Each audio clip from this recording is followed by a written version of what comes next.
Join Woodward Sports' own Jeff Iafrate, along with special WSN guests for the most anticipated Lions season in decades. Filled with different surprises and expert analysis. You're not going to want to miss out. Go to our Woodward Sports YouTube channel on Sundays and tune in live from 9:30 to 11:30 a.m.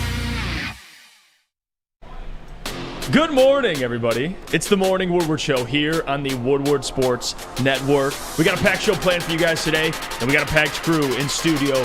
Joining me, as always, my partner in crime, Sam Flannel. Sam, how you feeling this morning? What's the vibes like for you? You know, the vibes are good. I mean, we got to see the Green Bay Packers lose last night to the Las Vegas Raiders and pretty much end any hope of any team in the NFC North Division competing with the Detroit Lions. So that was obviously glorious to see. It was glorious to see that Jordan Love is absolutely awful at playing the quarterback position. Shoot. Matt Broder, and I'm going to go to you on this. I'm going to talk to you about this one. This is the exact type of win that Jimmy Garoppolo always gets. I know you're a big Jimmy Garoppolo guy, but did Jimmy Garoppolo put a hex on Jordan Love and say, you will throw 3 interceptions? Is that what he did? Is it because he's such a consummate winner? Well, trust me, we'll get to that. Now we got Broder in studio, but my boy, Detroit Kool-Aid, holding it down for us in the audio booth, man, helping out. He just did Woodward in Maine, so he's working that OT. He's helping out the boys on the Morning Woodward Show. Kool-Aid, how you feeling this morning, man? I'm feeling great, man. I'm with my guys, and I know you guys about to crush. I always love to see you guys do what you do in person. My God, look at that D. He got the English D hat on, man. He's locked in. Matt Broder joining us as well. We'll be breaking down some Lions news that just came out yesterday, too, with some injuries, but Broder will be joining us. He's just hanging out with the boys, Woodward Knights. For the boys. You blessed us with your appearance here, Broder. I appreciate that, Hollywood. Thank you. And then JB holding it down for us. Lucas is out today, but it's okay. We got JB Smooth in the booth. There you go. Look at him. He's ready to go. I know a lot of people are up. They're ready to go, and some are a little, butthurt over different reasons. But regardless, we got a packed show planned, man. And I want to start it off by just getting right into the Lions news before we talk about at least Jordan Love and Jimmy G being a winner. But Lions news, Emmanuel Moseley, he is officially out for the year. There you go. Moseley injury. Lions cornerback Emmanuel Moseley tore his right ACL yesterday versus the Panthers after tearing his left ACL. The worst case scenario, Broder. Yeah. The absolute worst case scenario. He played, 2 plays? 2 snaps. 2 snaps. Yeah. When you saw a player go down, you knew it was someone in the defensive backfield until we saw his number. That number 4. It was number 4, right? Emmanuel Moseley. It pops up and your heart sinks, your stomach sinks. It's like he's worked so hard to get back. This team has rallied around him in the locker room, and to see him down in the field, you could tell something was up when the players went over. They kind of put their heads down. Like, man, this guy's worked so hard to get back to where he was. Yeah. And you realize it was his other ACL. He tore his left ACL when he was a member of the 49ers. So a really tough loss. He was going to be one of those pieces that helps catapult the Lions, who are playing well, don't get me wrong, without him. He was that next piece to help that defensive backfield, that secondary, sort of take that team to the next level. Yeah, it's just unfortunate. I mean, I had confidence in Moseley. You saw him last year before his ACL injury. He looked great. And the 2 plays you saw him out there, he looked like he belonged. But these things happen in the NFL. It's unfortunate. You just get done rehabbing an ACL injury. Well, there's another ACL injury. But luckily for the Lions, Jerry Jacobs is playing his best football of his career. Yeah, and that definitely softens the blow a little bit for Lions fans. But for Emmanuel Moseley, I mean, I don't want to overstate this because it's just football and everything, but this is a guy's life, and it's kind of a borderline football tragedy. He comes right back from an ACL injury, and then 2 plays into his return, he gets another one.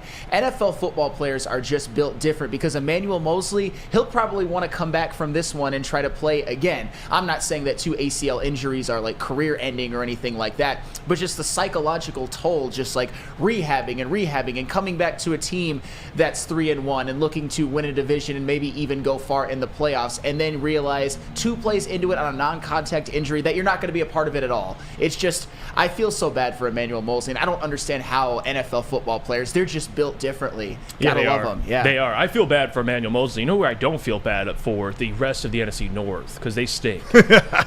They stink bad. And by the way, the Bears finally strung off a win last week, man. Congratulations. Congrats to the Bears. Justin Fields, man, looking great. Looking great. He really is. I mean, he had, 270 yards, and DJ had 240 of them. But regardless, Justin Fields, last 2 games, 4 touchdown passes. Yeah. But let's look at the rest of the NFC North, shall we? The Vikings lose against the Chiefs. Tried to be the Lions. It did not work. They are not the Lions. So they lose to the Kansas City Chiefs in a one-score game. In that game, Justin Jefferson hurts his hamstring. And this is being reported now by Tom Pelissero. Shout out to Tom Pelissero. Lions fans know him well. The Vikings plan to place wide receiver Justin Jefferson on injury reserve because of the hamstring injury he suffered on Sunday's loss to Kansas City. The exact timeline is to be determined based on how he responds to treatment, but Jefferson is out at least for the next 4 games. Well, you know what that tells me? Vikings, they're going to keep stinking. And you look at the Packers last night. We got another taste of what the Packers are. And I saw this comment too, and listen, I love this. Who I don't know exactly who said it, but it was like, Jeff, your boy Jordan Love last night didn't look good. I will say this, and I'll admit it. I was nervous. I didn't know what Jordan Love. I still don't know what Jordan Love can be, and that's part of just being a Lions fan. I mean, you go from Brett Favre to Aaron Rodgers. Of course, I'm going to be a little weary of Jordan Love. Yeah, Jordan Love, I think it's safe to say he is neither Brett Favre or Aaron Rodgers. Not saying he had a chance to be Aaron, but maybe they had something in Jordan Love. He stinks. He does stink. Like, I don't even know why I was concerned, not with, how great he is, but what he could be. I don't even know. The could be thing I'm throwing out the window. I think he just stinks. You go on Monday Night Football against the Raiders after playing like he did against the Lions, and you expect, okay, maybe there's a chance for a bounce-back performance. No, he just bounced. There was no bounce back. He just stinks. So, Sam Flannel, what's your takeaway from last night? Because we'll get to the Broder with Jimmy G thing in a little bit here. All right. Jordan Love, your takeaways from looking at the Packers. I mean, if you're Jordan Love and you're the Green Bay Packers, there's no excuse to lose that game. I mean, you give up 17 points to the Raiders, and all you can manage is 13, and it's pretty much all Jordan Love's fault. I get it, there was no Aaron Jones, but I don't even want to play that, because if you can't lead your team to more than 13 points against the Las Vegas Raiders, a defense who I would say the only person you fear is Max Crosby, who's great, by the way, but really you certainly don't fear their linebackers, you certainly don't fear their secondary, and you throw 3 interceptions, including that one on the drive that could have been the game winner where he just kind of floated one into the end zone that was picked off. I don't know what he was thinking there. I mean, if you're the Packers, think about this. I'm not saying that it's true, but if you're the Green Bay Packers and you go out and win that game, you can at least give yourself some false hope that you can still win the division, that you can still make the playoffs. I'm not saying they would have, but you would have been 3-2 coming off of a road Monday Night Football win, albeit against the Las Vegas Raiders. But Jordan Love, he choked.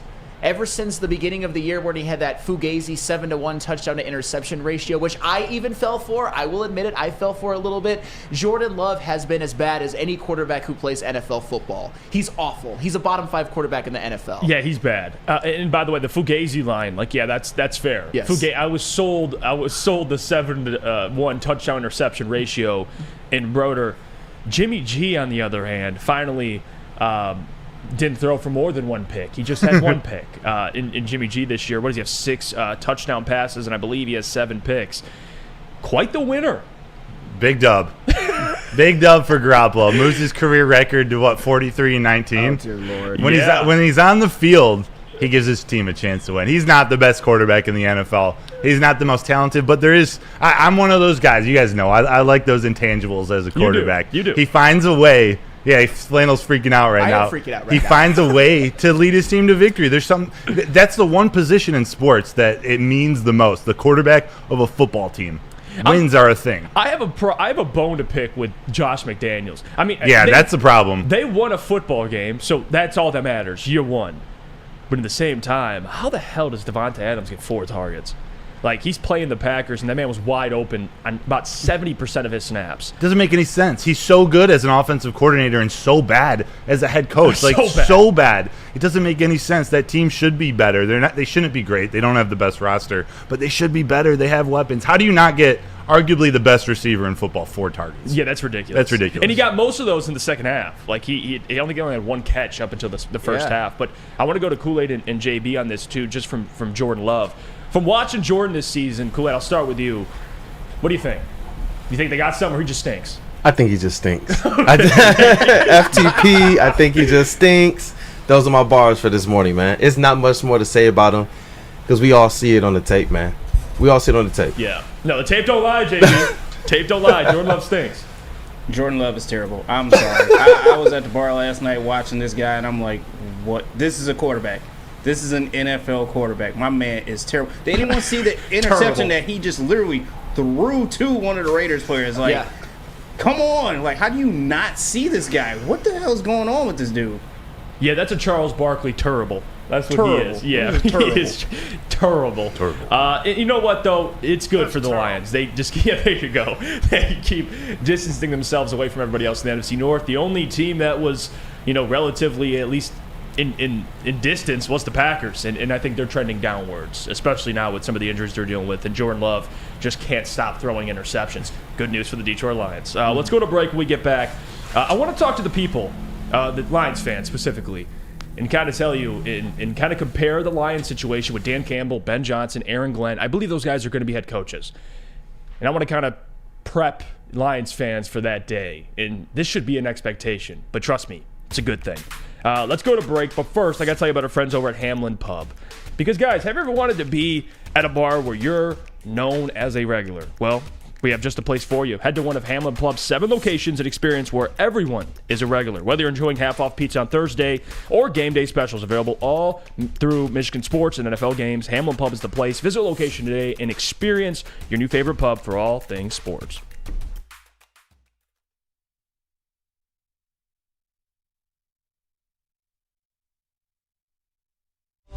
Since the dawn of moving people, Chevrolet has led the way. The world of transportation is changing. At Feldman Chevrolet, we are leading the charge forward. With every electric vehicle, every mile traveled, one Feldman at a time. The company that puts more Chevys on Michigan roads is now the #1 name for Chevy electric vehicles. Now, coming to Woodward Sports, Woodward and Main Street, the Woodward Sports Network Detroit Lions show. Let's go! Catch Gabrielle D. Phillips, Matt Broder, and Terry Foster for all the latest news on your Detroit Lions every week. Only on the Woodward Sports Network YouTube channel and woodwardsports.com. Hey, this is Mr. Kearney, Chief Academic Officer at Academy of Warren. I want to welcome you to the brand new field house. The state-of-the-art facility has a regulation basketball court, volleyball court, soccer field. It can be used for 7-on-7 football. Our K-8 academic features AM, PM, latchkey, small classroom sizes, Learning Street, futuristic media center, free breakfast and lunch, Holton Mifflin curriculum, academic games, K-8 athletics and more. Enroll today at academywarren.net. Join Woodward Sports and Long Drink live every home game for the official Lions VIP tailgate party. It's at Eastern Market in Shed number 5, and it is always a bash starting at 9:30 a.m. until game time. The official Lions tailgate is back and better than ever. How would you like to pregame it with Woodward Sports and be treated like a VIP? Food, beverages, and entertainment all included. Get your tickets online today at bullseyeeventgroup.com or win some from Woodward Sports today. Just subscribe to our YouTube, follow us on IG, and direct message Lions VIP. It's a new era. Excuse me. It's a new era for Detroit Lions football. That's been the motto of mine the last week, and I believe it. And part of that with being a good football team is you start to climb that mountain in the NFL where all the premier teams sit and organizations sit at the top. They're sitting over there drinking margaritas, hanging out. It's like a secret club. It's like that owner of the Eagles. He had that whiteout party. Mm-hmm. Like the Lions are getting into that party officially. The 76ers. Yes. Yeah. The Reuben all-white party. Now the Lions are in that room. They're creeping in. They belong also. But what comes with that is, and it's unfortunate for fans, I get that, because we grow close to the coaching staff, especially. Like Ben Johnson, for example. I think he's, besides head coaches that are play callers, he's the best OC in my opinion. And then you have Aaron Glenn, who, last year, up and down year for him, second half of the year, turned it around. This year, though, that defense is kicking, and he's probably going to get more interviews. I mean, last year Aaron Glenn interviewed for the Colts. He actually had 2 interviews with the Colts, and I believe he had an interview with the Saints. I'm not 100% certain. So. So regardless, he's been in interviews. You have Ben Johnson, who had 3 interviews. He interviewed for the Carolina Panthers, the Houston Texans, and the Indianapolis Colts, ironic enough. But I want to have the conversation today and give credit to the Detroit Lions, and also kind of talk about what I think what's going to happen moving forward. You look at some of the great coaches in the NFL, and the one that comes to mind immediately is Kyle Shanahan, Sean McVay. Those guys, their coaching tree, and Andy Reid too, all around the NFL. I mean, you go to Kyle Shanahan and Sean McVay, and I'll kind of group them together, guys that have been a part of their staff, because people forget Kyle Shanahan and Sean McVay were all together with Mike Shanahan. They all kind of come from the same tree, the Mike Shanahan tree. But from Kyle and Sean and what they've put out, Zach Taylor, and we know what he's been doing, not this year, but in typical years, 3-1 postseason record. He's made a Super Bowl. Matt LaFleur. Hasn't had the greatest success, at least getting far in the postseason, but he made an NFC championship game with Aaron Rodgers, 2-3 in the postseason, 2 conference championship appearances. You have Robert Saleh, also on the defensive side of the ball. He's from that Shanahan tree. Brandon Staley was under Sean McVay for some time there. Mike McDaniel, the one that he's regarded as one of the best coaches right now in the NFL, also from the Shanahan tree. And Kevin O'Connell, Minnesota Vikings head coach here in the NFC North. He was the OC for Matthew Stafford when they won the Super Bowl. Now, you got to think, too, like Rams fans and 49ers fans, and just like Lions fans, we see Ben Johnson. And you see that conversation, Ben should replace Dan, which is it's been a thing for about a year. It's ridiculous. But part of that comes from fans loving Ben, which rightfully so. The guy's a stud. You think any of these fans of these organizations get too wrapped up in their assistants? Like, they know they have Kyle Shanahan. They know they have Sean McVay.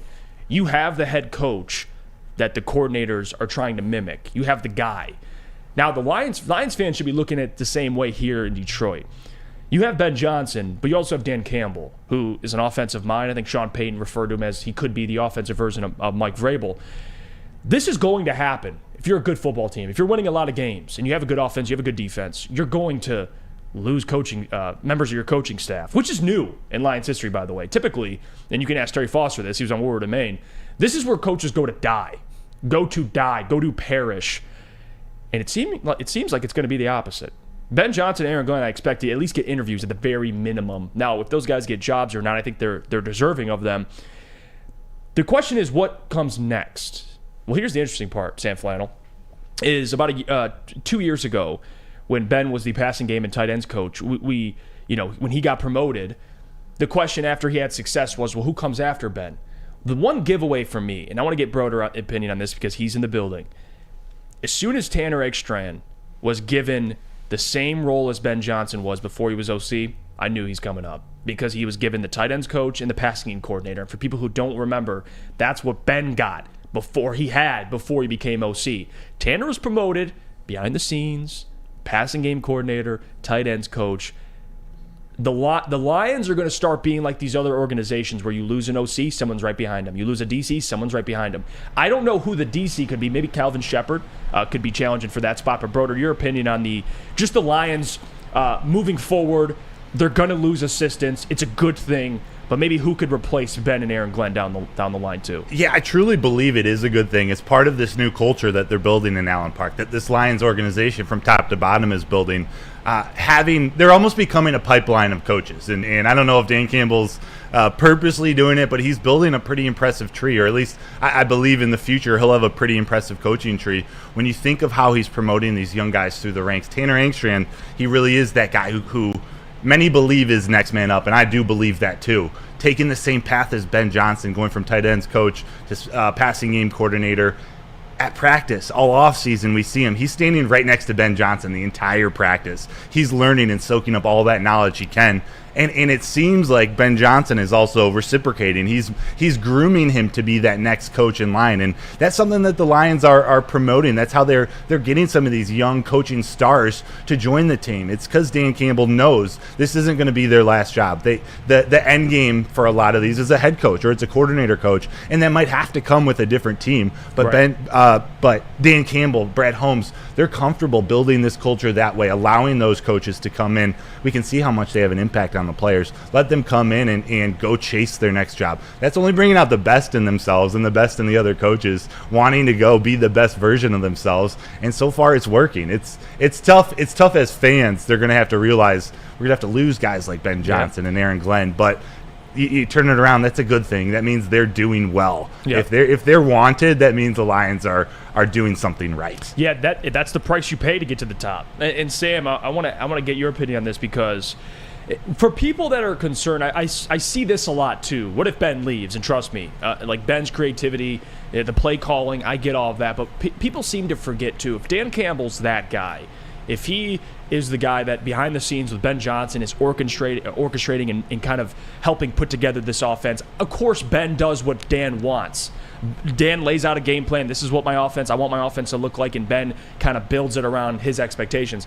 If Ben were to leave, for all the people that are like, man, the offense is this, and Jared Goff might regress and all this, if Dan Campbell's that guy, just like Shanahan, just like McVay, just like some of these other great coaches in the league, Sam, if Ben leaves, if Tanner gets promoted, it's still the same offense. Maybe not the same play caller, but there shouldn't be that much of a drop-off if Dan's that guy offensively, in my opinion. There shouldn't be, but here's the thing. I truly believe that Ben Johnson is an offensive wonderkind, an offensive genius, like one of those types. We don't know about Tanner Engstrand, and I don't think that Dan Campbell is necessarily that, and I don't think that's off base to say. I think Ben Johnson plays a huge role in this offense. I'm not saying necessarily that the offense is going to take a huge regression or anything like that, but I have some numbers when it comes to Ben Johnson during his time with the Detroit Lions that are very, very, very impressive, I would certainly say. And starting with the last 6 games of 2021, when the Anthony Lynn experiment was basically deemed a failure and Dan Campbell kind of demoted him and promoted Ben Johnson, a passing game coordinator, the Lions went 3-3 after starting 0-10-1 and averaged 25.2 points per game during that 6-game stretch, which if they would have averaged that much in a season, it would have ranked them 12th in the NFL. And what's even further more impressive about that is in their first 11 games, they had averaged 15.8 points per game, which would have been 3rd worst in the NFL. So you already saw the difference that having Dan Campbell and Ben Johnson kind of call plays and design this offense in unison had for them. Right. And then you even look at last season. Last season, the Lions were 5th in the NFL in scoring. They had a playoff level offense. Their defense wasn't very good by the numbers. So the offense was basically humming last year. And we thought coming into this year, could this offense take a leap? Could this offense maintain what it was? I thought it could, and I thought it could certainly take a leap. And by the numbers they have, they're 4th in the NFL in scoring this year,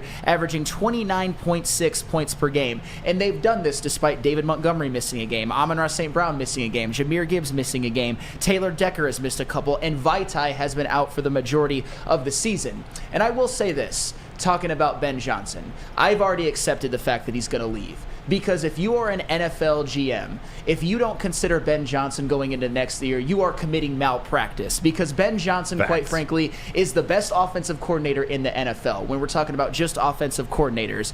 And where is the NFL going? Where is it trending? Towards innovative offensive head coaches. Let me just give you a list of some of them in the NFL. Sean McVay, Kyle Shanahan, Andy Reid, Mike McDaniel, who has along with Tyreek Hill being there, has the Miami Dolphins offense 1st in the NFL. Brian Daboll. I know the Giants don't look that great this year, but he did win Coach of the Year last year. Kevin Stefanski, even for Cleveland. He helped Cleveland win their first playoff game in many, many years. Kevin O'Connell. Again, the jury's still out a little bit, but he did win the division in his first season. Doug Peterson won a Super Bowl with Philadelphia and is getting Jacksonville and Trevor Lawrence getting to the point where they could maybe compete for Super Bowls. Even Bruce Arians. I know Bruce Arians is a little bit of an older school kind of guy, but he's won 2 Coaches of the Year and a Super Bowl recently, Zach Taylor and Matt LaFleur. So usually these guys don't fail. And I think Ben Johnson will succeed wherever he goes. So I get what you're saying that in theory the offense should just be fine next year without him. I don't want to undervalue what Ben Johnson's actually meant and what he could be if he stays. He won't stay, but it will be a loss. Yeah, and I'm not trying to do that either because listen, I love Ben. Like I'm probably the biggest Ben Johnson fan, but I'm trying to look at this thing and try to compare it to other organizations. If you are that guy offensively, Dan Campbell, and not saying he's this Kyle Shanahan, well, to be honest, he doesn't look like it, but don't sleep on him. I think people look at Dan Campbell and he doesn't look like Kyle Shanahan, he doesn't look like Sean McVay, but the guy knows football. Yeah. And he loves what the 49ers are doing. But the point I'm trying to make is this. And at least recently, in recent history, when you look at OCs leaving organizations and maybe that organization wishing they kept him, I go to the Atlanta Falcons with Kyle Shanahan. They had Dan Quinn as head coach. They had Kyle Shanahan as OC. When Kyle Shanahan left, Dan Quinn didn't last long, and now Falcons fans are wondering, damn, that would have been a great head coach. The difference is, though, what side of the ball does Dan Quinn is he in favor of? Defense. Dan Campbell's not a defensive coach. Nope. He's an offensive coach. That's what I was told, and I believe it. So with that being said, if he is an offensive coach, I trust me, Ben Johnson is a terrific play caller, but if he leaves, the offense should not fall off a cliff. That's what I'm saying. But this is part of being a good NFL team now. Like, you're going to lose offensive and defensive coordinators. This comes with being a good football team.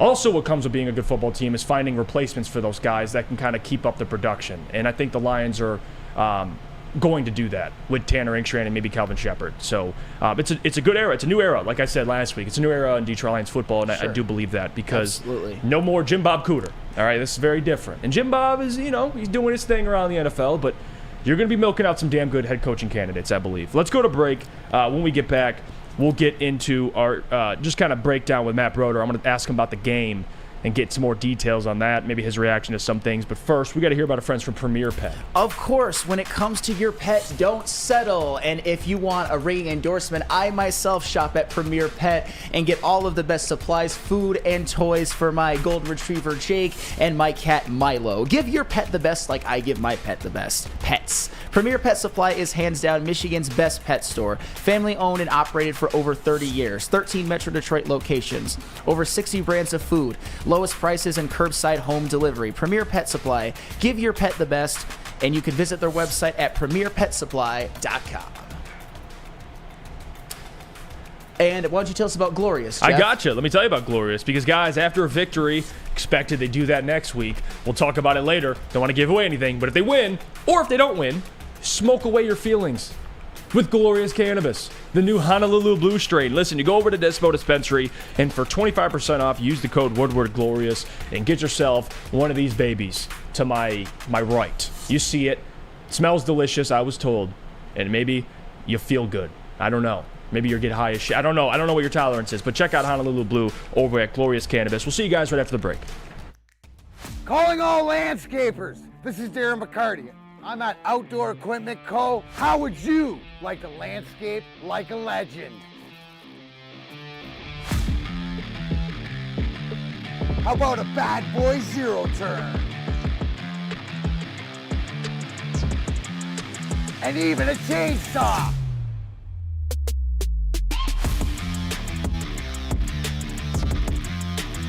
And even a weed whipper. So register today at OutdoorEquipCo.com, and even you could have DMAC on your landscaping crew. Woodward Sports' own Tom Mazaway and Sam Stick Day will be hosting our Lions postgame show after every Lions game all season long. Tune into the Woodward Sports YouTube channel for his hot-off-the-press takes, game analysis, and Kool-Aid sipping celebrations. You won't want to miss it. Join Maz, Stick, and special guests each week immediately following every Lions game, exclusively on the WSN YouTube channel. Your home is your most important asset. Flexibility in the sales process is key. When you work with Mark White and Associates, you can cancel at any time, for any reason, without penalty. Speaking of flexibility, check this out. Who you work with matters. Hire the best broker in the game.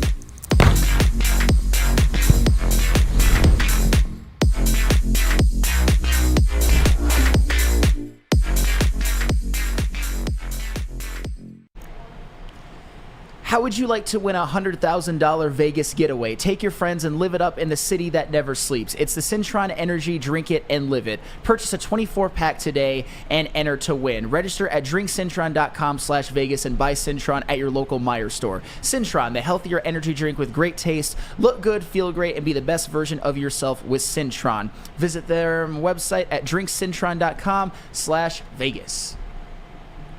Look at that. We're back. It's the Morning Woodward Show here on the Woodward Sports Network. Plenty more to get to. I want to talk to Matt Broder.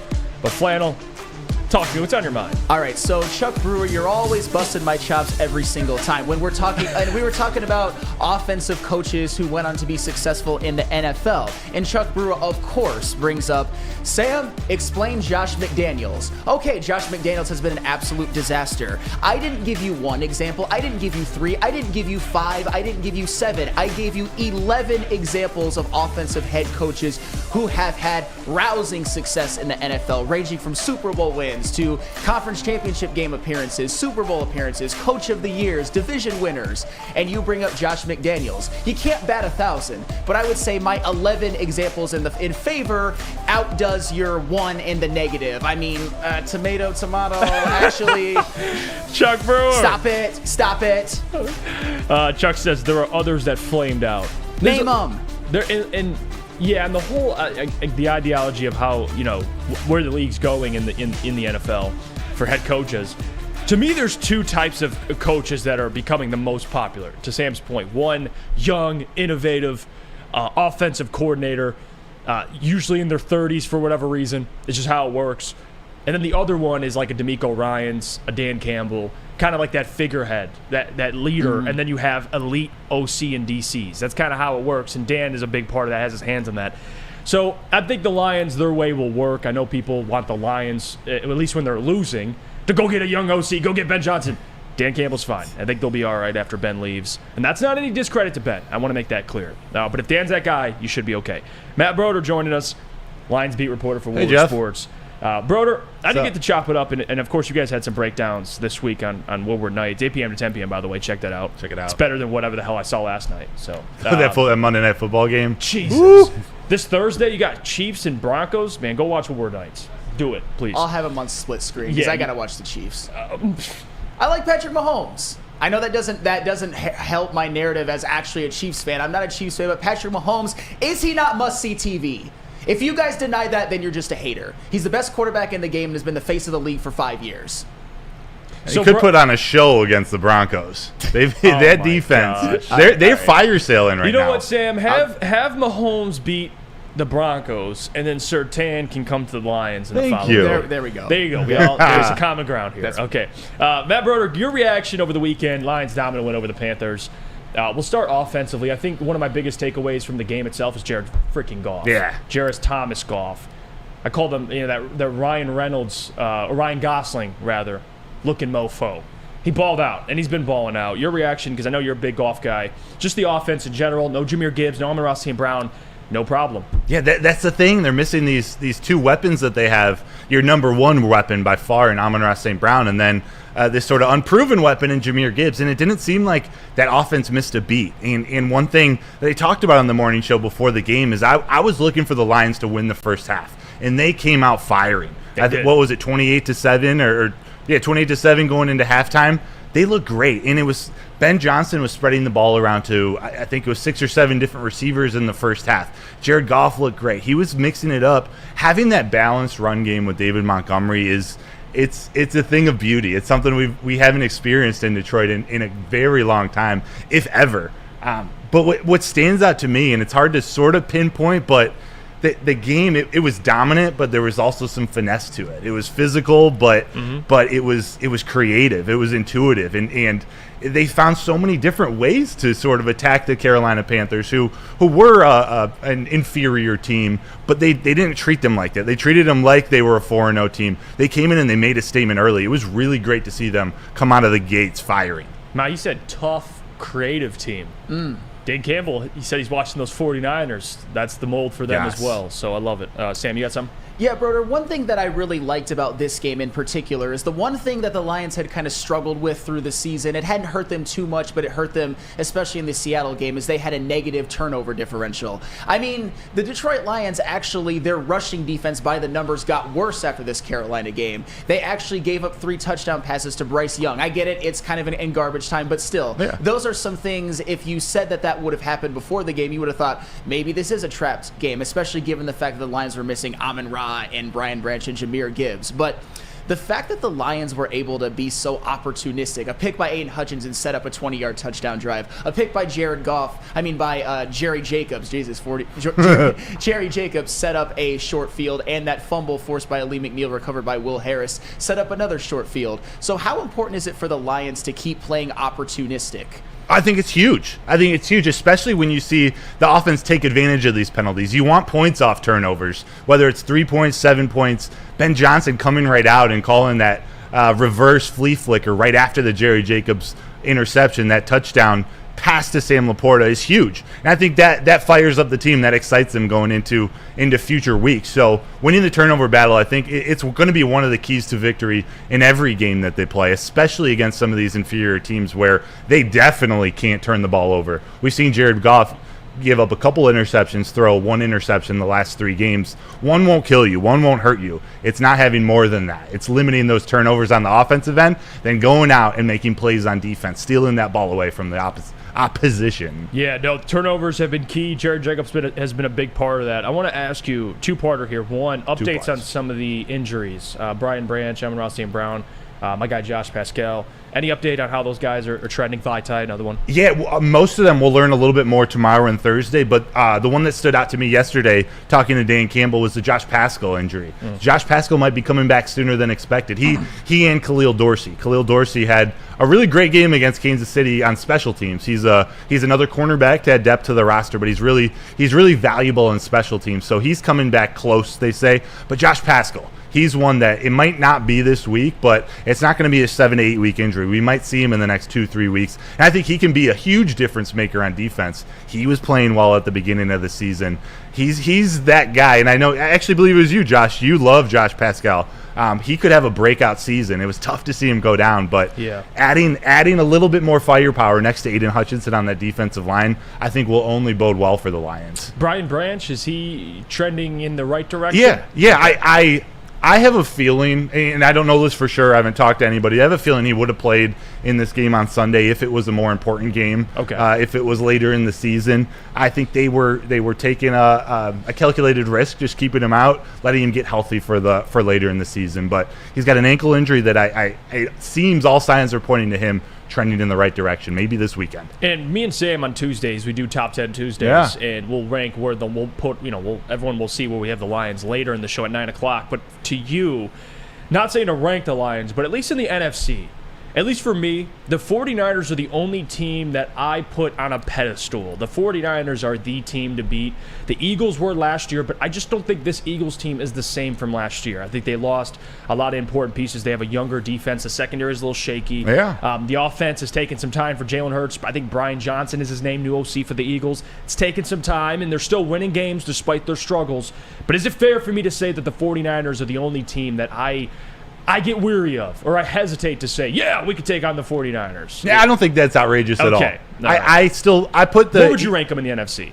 The Lions? Yes. I would put them 3. Okay. And it's very difficult. I mean, you have to think long and hard about putting them number 2. They actually look like they're playing better football than the Eagles. I tend to give the Eagles and those teams that they were in the Super Bowl last year. They're undefeated. They're 5-0. I give them the benefit of the doubt to keep that ranking ahead of them, but the Lions are right there. I put them in that same category. And you look throughout the rest of the season, whether it's the Cowboys, the Eagles, or the 49ers, the Lions have by far the easiest schedule riding out. I think all of the other 3 teams are in the top 10 hardest schedules for the remaining 12 games of the season. The Lions are 31 out of 32. So they have the second easiest schedule. And again, things change. It's a long season. But looking forward, they've got a little easier pathway to victories.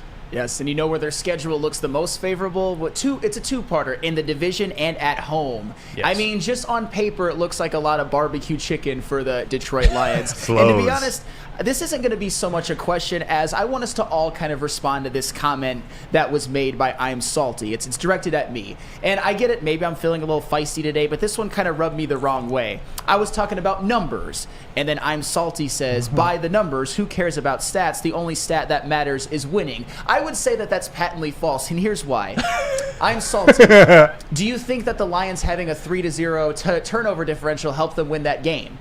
You know what, I'm Salty? Here's my new rule for you then. You are not allowed to mention Jared Goff's 3 touchdown passes. You are not allowed to mention David Montgomery's 109 yards and a touchdown on 19 carries. You're not allowed to mention the fact that they rushed for 159 yards and over 5 yards per carry. You're not allowed to mention Josh Reynolds' 4 receptions for 76 yards and a touchdown. You're not allowed to mention Aiden Hutchinson's sack and interception. That's all I'm saying is when you do things well, when you get to the quarterback, which they didn't even do as well as I thought, but when guys like Aiden Hutchinson make plays, when Josh Reynolds steps up and Amon-Ra St. Brown's absence, when they run the football extremely effectively in Jahmyr Gibbs' absence, when Jared Goff throws 3 touchdowns and 0 interceptions, has one of his best games as a Lion in a lot of ways, it helps you win. That's all I'm saying. It's not just about wins and losses. It's about how did you get there, how they can maybe duplicate it. It tells a story. It's not just me cherry-picking stats. And to be fair, Sam, because of course, if Jared throws for 500 yards and 5 touchdowns, yes, that will contribute to a win. Yes. So that is fair.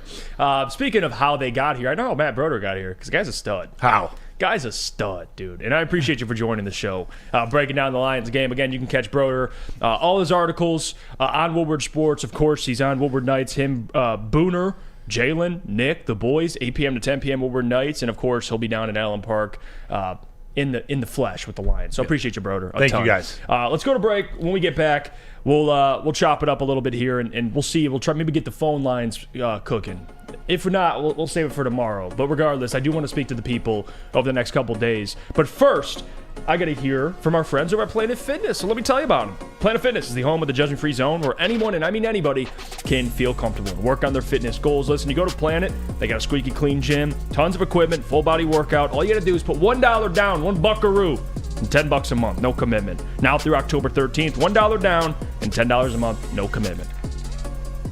Come to Lady Jane's for an award-winning haircut experience and register for a once-in-a-lifetime opportunity to win an all-expenses-paid suite for the 2024 NCAA tournament for you and 5 of your best buds. Lady Jane's open 7 days a week. Walk in anytime. It's wicked awesome. Brace yourselves, Detroit. As the sun begins to set, 2 of Woodward Sports' brightest young stars will be taking the mic for a brand new show. Woodward Nights with Spooner and Broder. The dog days in Detroit are over, and the boys are unleashed. Join in on the banter and hop on the bandwagon of the #1 night show on the internet. Tune into the Woodward Sports YouTube channel every weeknight from 8 to 10 p.m. Woodward Nights with Spooner and Broder.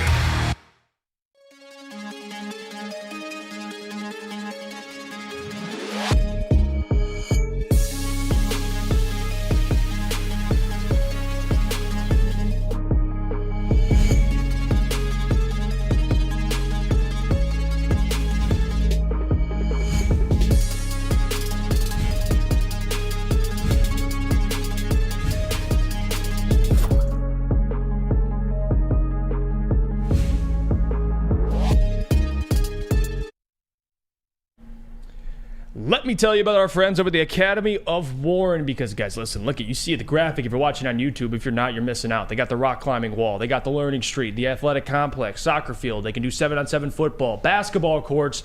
I'm out of breath. They have everything over at the Academy of Warren. Listen, you're a royal child today at the academyofwarren.net. They have tons of features, small classroom sizes, free breakfast and lunch, all that and more. Again, academyofwarren.net.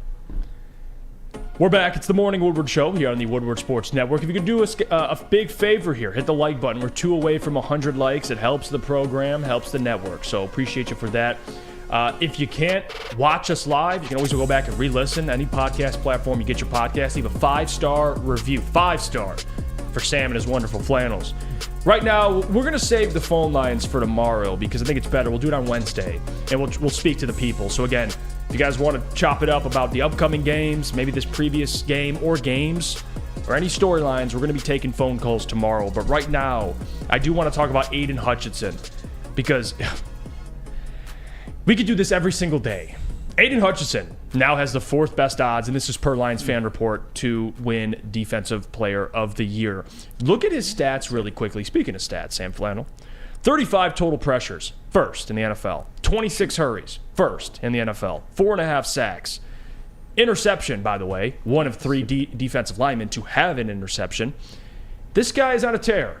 And it seems like when we talk, I think we talked about him the last time we talked about him, Sam, he was the 5th. He had the 5th best odds. He has the 4th. He's in his 2nd year. There's the graphic, courtesy of Lions Fan Report. Shout out to them. This is, and we talked about it yesterday, is Aiden in that tier 1 of edge rushers? I think he is, Sam, because just watching him, like how he affects the game in only his 2nd year and the hands he has as a defensive end, I think he has a lot of tools to be a tier 1. Maybe if you want to wait on that, I understand. I'm willing to put him there now because of what I've seen. But what say you, Sam? Let's talk about Defensive Player of the Year. Can he contend for it? Realistically. I know it's only been 5 games, but you see him in this race come game 16, 17. I mean, he's certainly put himself in a position to where he absolutely can contend for it in his second season, which I wasn't even calling for. I was just calling for him to make an All-Pro and have 15 sacks. But he's playing at a level in which I don't even know if I could have envisioned coming into this season. I mean, first in pressures, first in hurries, 4.5 sacks, and interception. That is complete and utter dominance in just for any defensive player in the NFL. Certainly a second-year player taking that second-year leap, which a lot of the best of all time did, like, TJ Watt, JJ Watt, and the like, Myles Garrett. And he's also the 4th highest-rated edge rusher according to PFF, too, which take that for what you want, but still, that is very, very impressive. And when you were on the high end of that, I think that really kind of speaks to something. Like, I look for outliers when it comes to PFF. And to me right now, when it comes to Defensive Player of the Year, I personally, and I think this is a compliment, not an insult, I would have him 4th, which is insane. You got to put TJ Watt at number 1 because he has 8 sacks in 5 games. That's absolutely absurd. That's my Defensive Player of the Year, so I got to stay consistent. Yes, and in order to get Defensive Player of the Year awards, you got to kind of pile up the counting stats. 100%. You know what I'm saying? And I would put second, I would put Myles Garrett because he has 5.5 in 4 games on a Cleveland Browns defense, which is second in the NFL in points allowed per game. And at third, I would slot Aiden Hutchinson just behind Chris Jones, who has 4.5 sacks despite missing a game, leading all interior defensive linemen, and on a Kansas City Chiefs defense, which is the best Chiefs defense they've had in the Patrick Mahomes, Andy Reid era. But right after that, you got to slide in Aiden Hutchinson. I would put Aiden Hutchinson, and here are some names where I would put Aiden Hutchinson ahead of in terms of Defensive Player of the Year. I think he's ahead of Nick Bosa. Nick Bosa is having a damn good season, but he only has a sack and a half. It doesn't tell the whole story, but still, when we're talking about Defensive Player of the Years, Nick Bosa didn't win it because of pressures last year. He won it because he had 18.5 sacks. I would put Aiden Hutchinson ahead of Micah Parsons. I know a guy that everybody knows I am a huge fan of and I think gets disrespected some by Lions fans. But this season, I think Aiden Hutchinson is having a better year so far than Micah Parsons. I wouldn't have said that 48 hours ago, but that game that Micah Parsons played against San Francisco, that was probably the worst game of his life. They took him out of the game. It was, and it was a total defensive failure, but he was not good enough in that game. So Aiden Hutchinson ranks ahead of him. I would put Aiden Hutchinson slightly ahead of Max Crosby, who in himself is having a damn good year for the Raiders. Kind of a one-man show, but I would slot Aiden Hutchinson just ahead of him. And I would slot Aiden Hutchinson ahead of Trey Hendrickson. And even, who else is a dark horse Defensive Player of the Year candidate? A lot of people aren't going to like this. Jalen Carter. How'd you know? I had that feeling, Sam. How did you know? And it's okay. But the point is that all of those players that I just mentioned, some of the best at their positions, guys who are going to be wearing a gold jacket in Canton someday.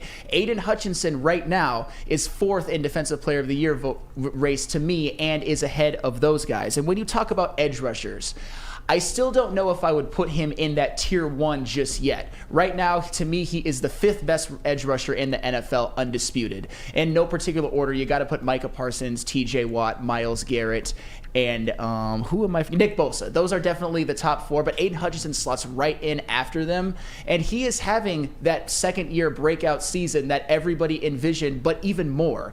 I love what Aiden Hutchinson is doing, and to me, he is the most valuable member of a team that, as the Detroit Lions, is exactly right on schedule. 4-1, looking to win the division and maybe have some success in the playoffs. And it all starts, to me, with the defensive play of Aiden Hutchinson.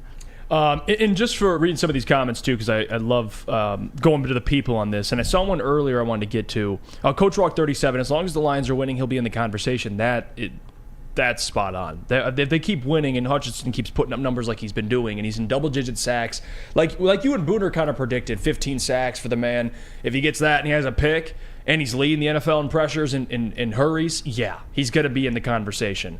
For this comment, too, Steve Wilds, Jeff, he needs another All-Pro on the defensive line to make an impact. He doesn't need one, but it would certainly help if he had another dude. Very quietly, I just got to throw this in there. Ali McNeil has been balling out since the Seahawks game. Yeah. He has been an All-Pro level defensive tackle in the last 3 games. That's just facts. Mm-hmm. And as the season is going along, I think Ali McNeil will have shown to take that leap that we all expected him to take. So maybe you got yourself a Pro Bowl on the interior of the defensive line as well. Yeah, he's playing like a Pro Bowler this year. Calling for it, but he's playing very well. I think again, if the Lions are winning, it helps. It does help these things. Kevin Bell, no edge rusher has 4 interceptions in their career ever, and that's the territory. Wow.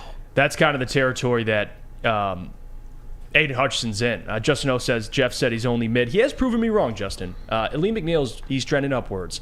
The first couple of games, or at least the first 2 games, you're sitting there, okay, Aleem McNeil. You're expecting guys to step up. Aleem's been showing me, man. He's been showing us, to quote Rick Ross there. Yeah. So shout out to Aleem McNeil.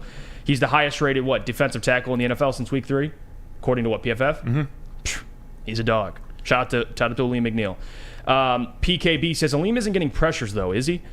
I mean, honestly, he kind of is. If you watch some of the game, he's great against the run, but that's the part of Aleem's game that I was kind of hoping he unlocked, was being more of a pass rush threat, because my goodness, if you have somebody on the interior of your defensive line that's generating pressure pretty consistently, it's going to help both of your edge rushers. That's just how it is. I mean, I believe he's second on the team in sacks, too, with 2. Yep. I'm pretty sure nobody else has 2 except Aiden and Aleem. I think he tied his career high in a season. I don't know what did he have last year? I think his career high was 1. I'm almost Regardless, positive. he's through a handful of games, Aleem yeah. McNeil's already proven people wrong. Shot says, Jeff went into Sam's bag to say Aleem was mid. And honestly, I wasn't even coming at Aleem, but people were coming at me for even questioning Aleem's talent. I'm like, guys, he still has to show us still, and he has. So credit to Aleem McNeil. Right. I mean, I wasn't crapping on Aleem McNeil. And he's bad. And to defend Jeff, I will defend you on this one. Aleem McNeil in his first couple of years, he didn't show us anything other than that he was kind of maybe a starter, maybe a rotational guy. It was about, can he take the leap? Not that he already has, but now that he looks to have, he's played very, very well the last 3 games. I mean, very, very well doesn't even, that's kind of understating it. He has been elite the last 3 games, and he's had a very, very good season. So he has done what we thought that he could do, but to defend Jeff, he hadn't done it yet except for that 1 game at New York last year, which he was elite. This comment, I love this comment. Certified supply chains professional. Can we survive in the playoffs with Aleem, Bugs, Commission, Benito Jones? Well, I don't think you're going to be counting on those guys as much as maybe Aiden, Josh Pascal when he gets back. Aleem McNeil you will be, but I don't know if your playoff hopes rely on Benito Jones. I don't know if that's the case, but it is a good question. We'll see if the Lions are aggressive, at least towards the trade deadline. And that's kind of something I do want to talk about as the days move on here, because it's an interesting conversation. I know I saw something of the Lions, sellers or buyers. They're not sellers. That is the dumbest thing ever. They're buyers. Now, the question is, who are they buying? And I do want to have that conversation, because it seems like as the season goes on, some teams, like the Broncos coming out, and they're so bad, Sean Payton's willing to get rid of anybody on the defense. And then you have teams like maybe Las Vegas. They won last night, but still, Devontae, Max Crosby.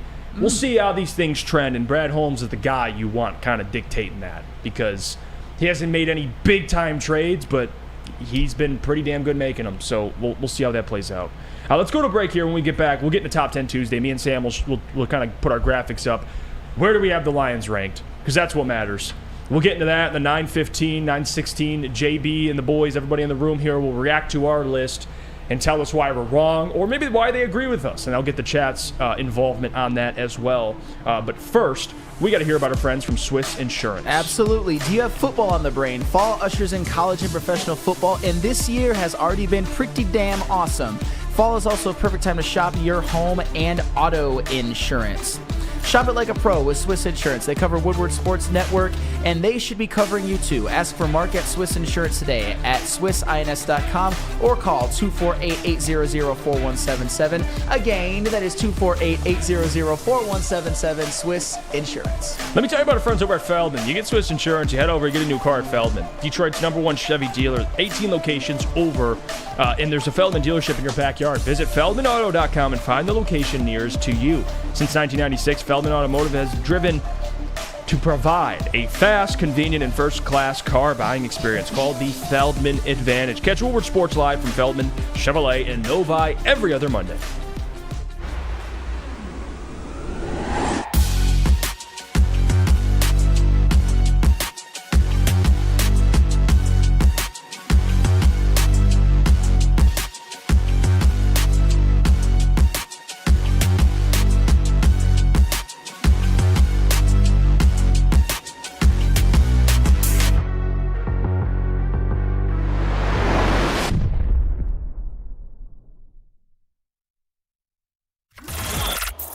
Woodward Sports' own Tom Mazaway and Sam Stick Day will be hosting our Lions postgame show after every Lions game all season long. Tune into the Woodward Sports YouTube channel for his hot-off-the-press takes, game analysis, and Kool-Aid sipping celebrations. You won't want to miss it. Join Maz, Stick, and special guests each week immediately following every Lions game, exclusively on the WSN YouTube channel. Gabby is a college student struggling to study for her big exam. Then, she discovered Syntron, a healthy way for her to stay awake and focus. Jennifer frequently has chaotic days like this until she gets online, orders some Syntron, and finds her groove. April visited her local grocery store, purchased a case of Syntron, and entered to win the Syntron 100K Vegas giveaway. Pick up your case of Syntron today at any Meijer location or visit drinksyntron.com/Vegas and enter for the 100K Vegas giveaway.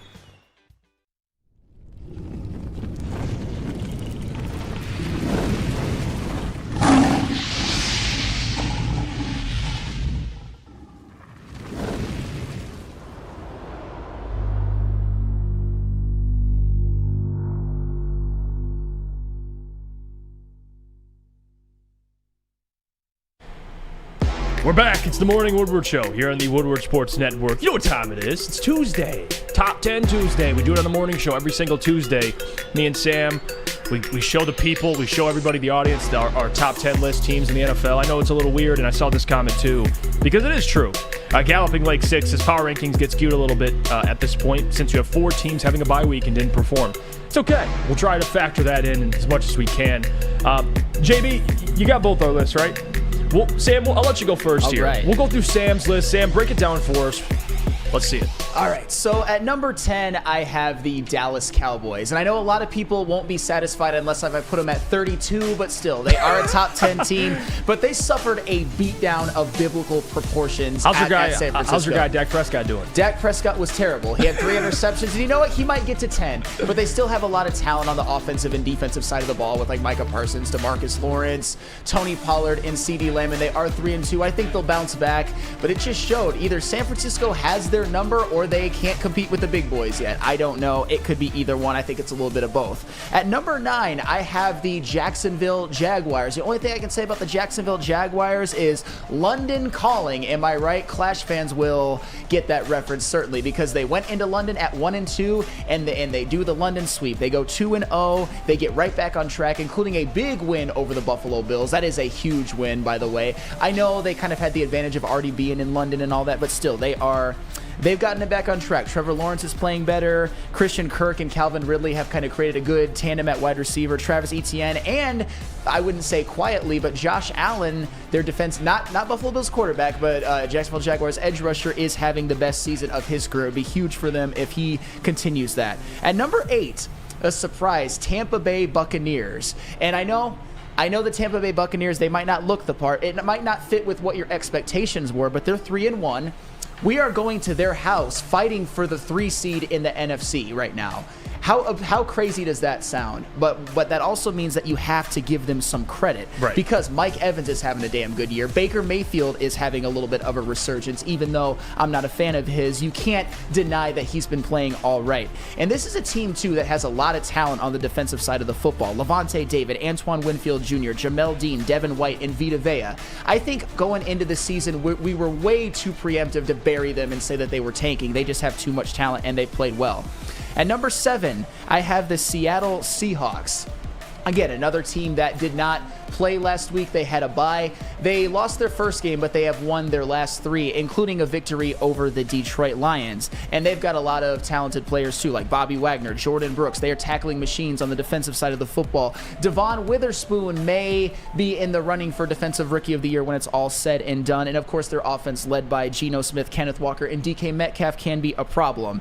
At number 6, I have the Buffalo Bills, a team that I was a little bit disappointed with the way that they played against Jacksonville. I know it's not the worst loss in the world, but I had them very, very high on the list, and I had to drop them all the way to 6. And this is a team. I mean, Josh Allen is playing well. He might still be the lead MVP candidate. Steph Diggs is playing probably the best ball of his life, even though he's already Steph Diggs. Their defense has been great this year, especially rushing the passer with guys like Leonard Floyd being right up there in sacks, Ed Oliver being an absolute stud. But here's the problem with the Buffalo Bills. They just lost Tre'Davious White for the season, and they probably lost Matt Milano for the season as well. That could be detrimental to their hopes moving forward. And at number 5, I have the Detroit Lions, which is exactly where I had them last week. They definitely had a very, very impressive win against Carolina, but it's not so much to speak to that they didn't improve. It's more to speak to the teams ahead of them I just think are a little bit better. Obviously, the Lions' offense is humming. Their defense is playing very, very well. They've got a Defensive Player of the Year candidate in Aiden Hudson on the defensive side of the ball. Amon-Ra St. Brown, David Montgomery have been exactly as advertised, but still, with the Detroit Lions, it's not so much insulting them, it's praising the other teams. And at number 4, I have the Miami Dolphins, who the Miami Dolphins have a run game now. Not only do they have a run game, it may be the best run game in the NFL. Devon Achane, Raheem Mostert behind that offensive 100 line. yards for Achane in 3 of the 4 games. I'm guessing that Tua Tagovailoa just motivated them to run through those holes because he's such a consummate winner as well. But you know what? All snark on Tua aside, he has played very, very well except for that game at Buffalo. They would be higher if they didn't go into Buffalo and lose by 28, but they still a damn good team. And they might be getting Jalen Ramsey back later on in the season, which will only make them better. At number 3, I have the Kansas City Chiefs. Shad, you were right. Yes, I had them above the Lions. And no, I don't care. And no, it's not a shot at the Lions at all, because the Kansas City Chiefs, they still have the best quarterback in the NFL, the best head coach in the NFL, the best tight end in the NFL, the best interior defensive lineman in the NFL, and I think moving forward, the best center in the NFL, and they are 4-1. They have come back from that Lions loss. Isaiah Pacheco is having the best season of his career. He's probably been the best running back that Patrick Mahomes has ever played with, and their defense is now top 10. Patrick Mahomes in this offense, which is a little bit limited because their best wide receiver has been Justin Watson, but still, Patrick Mahomes and Andy Reid with a top 10 defense, you cannot deny that. And of course, I don't have to say too much on the Eagles and the 49ers. The Eagles and the 49ers, I got them at 2-1 respectively, the only undefeated teams in the NFL, led by studs such as Jalen Carter, Nick Bosa.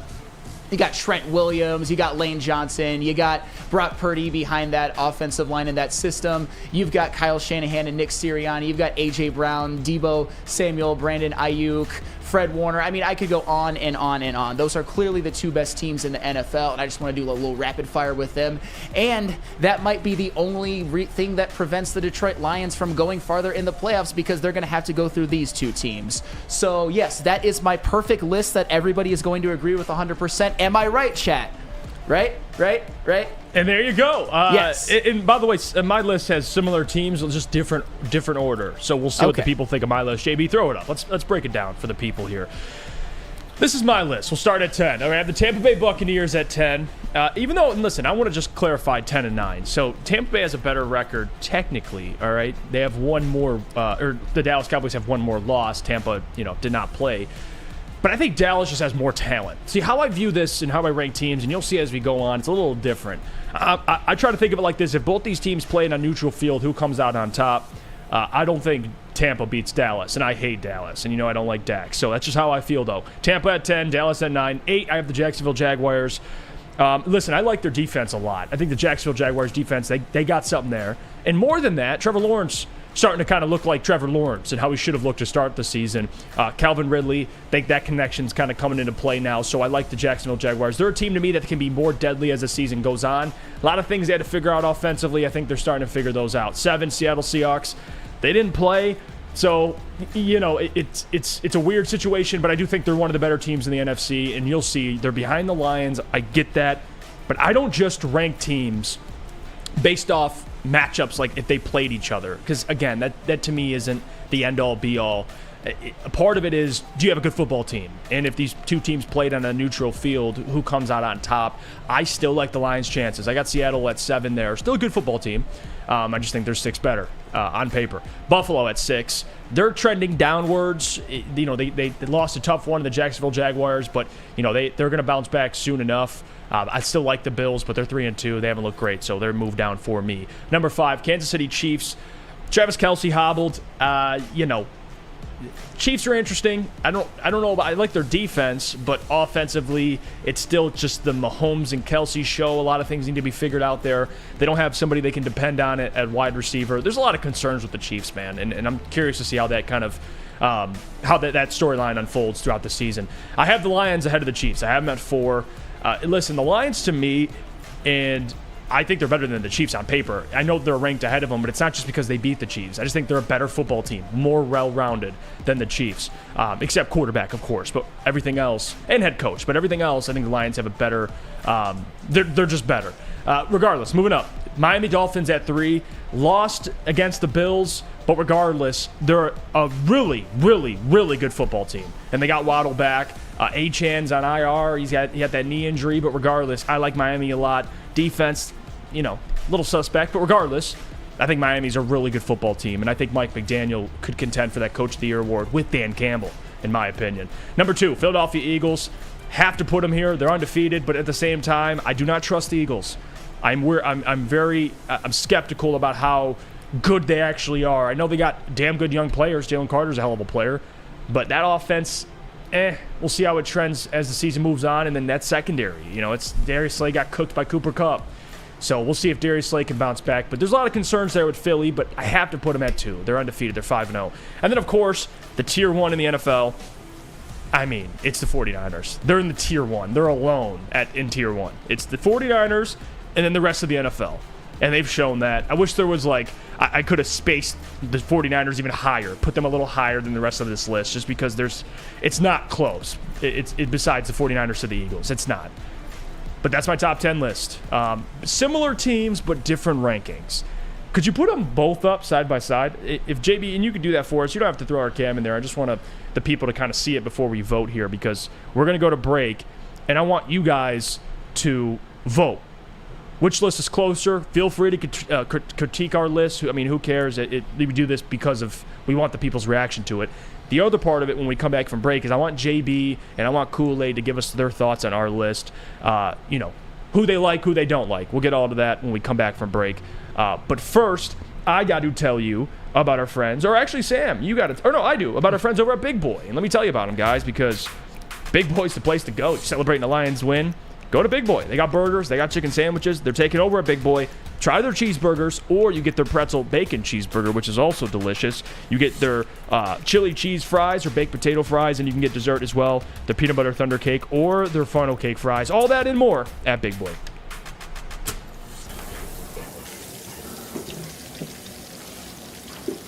Burgers and chicken sandwiches are taking over at Big Boy. Try our new pretzel bacon cheeseburger. Turn up the heat with Bob's Hot Chicken Sandwich. Upgrade those regular fries with our chili cheese fries or loaded baked potato fries. Hit your sweet tooth with funnel cake fries or Reese's chocolate peanut butter thunder cake. Load up on all your favorites today at Big Boy.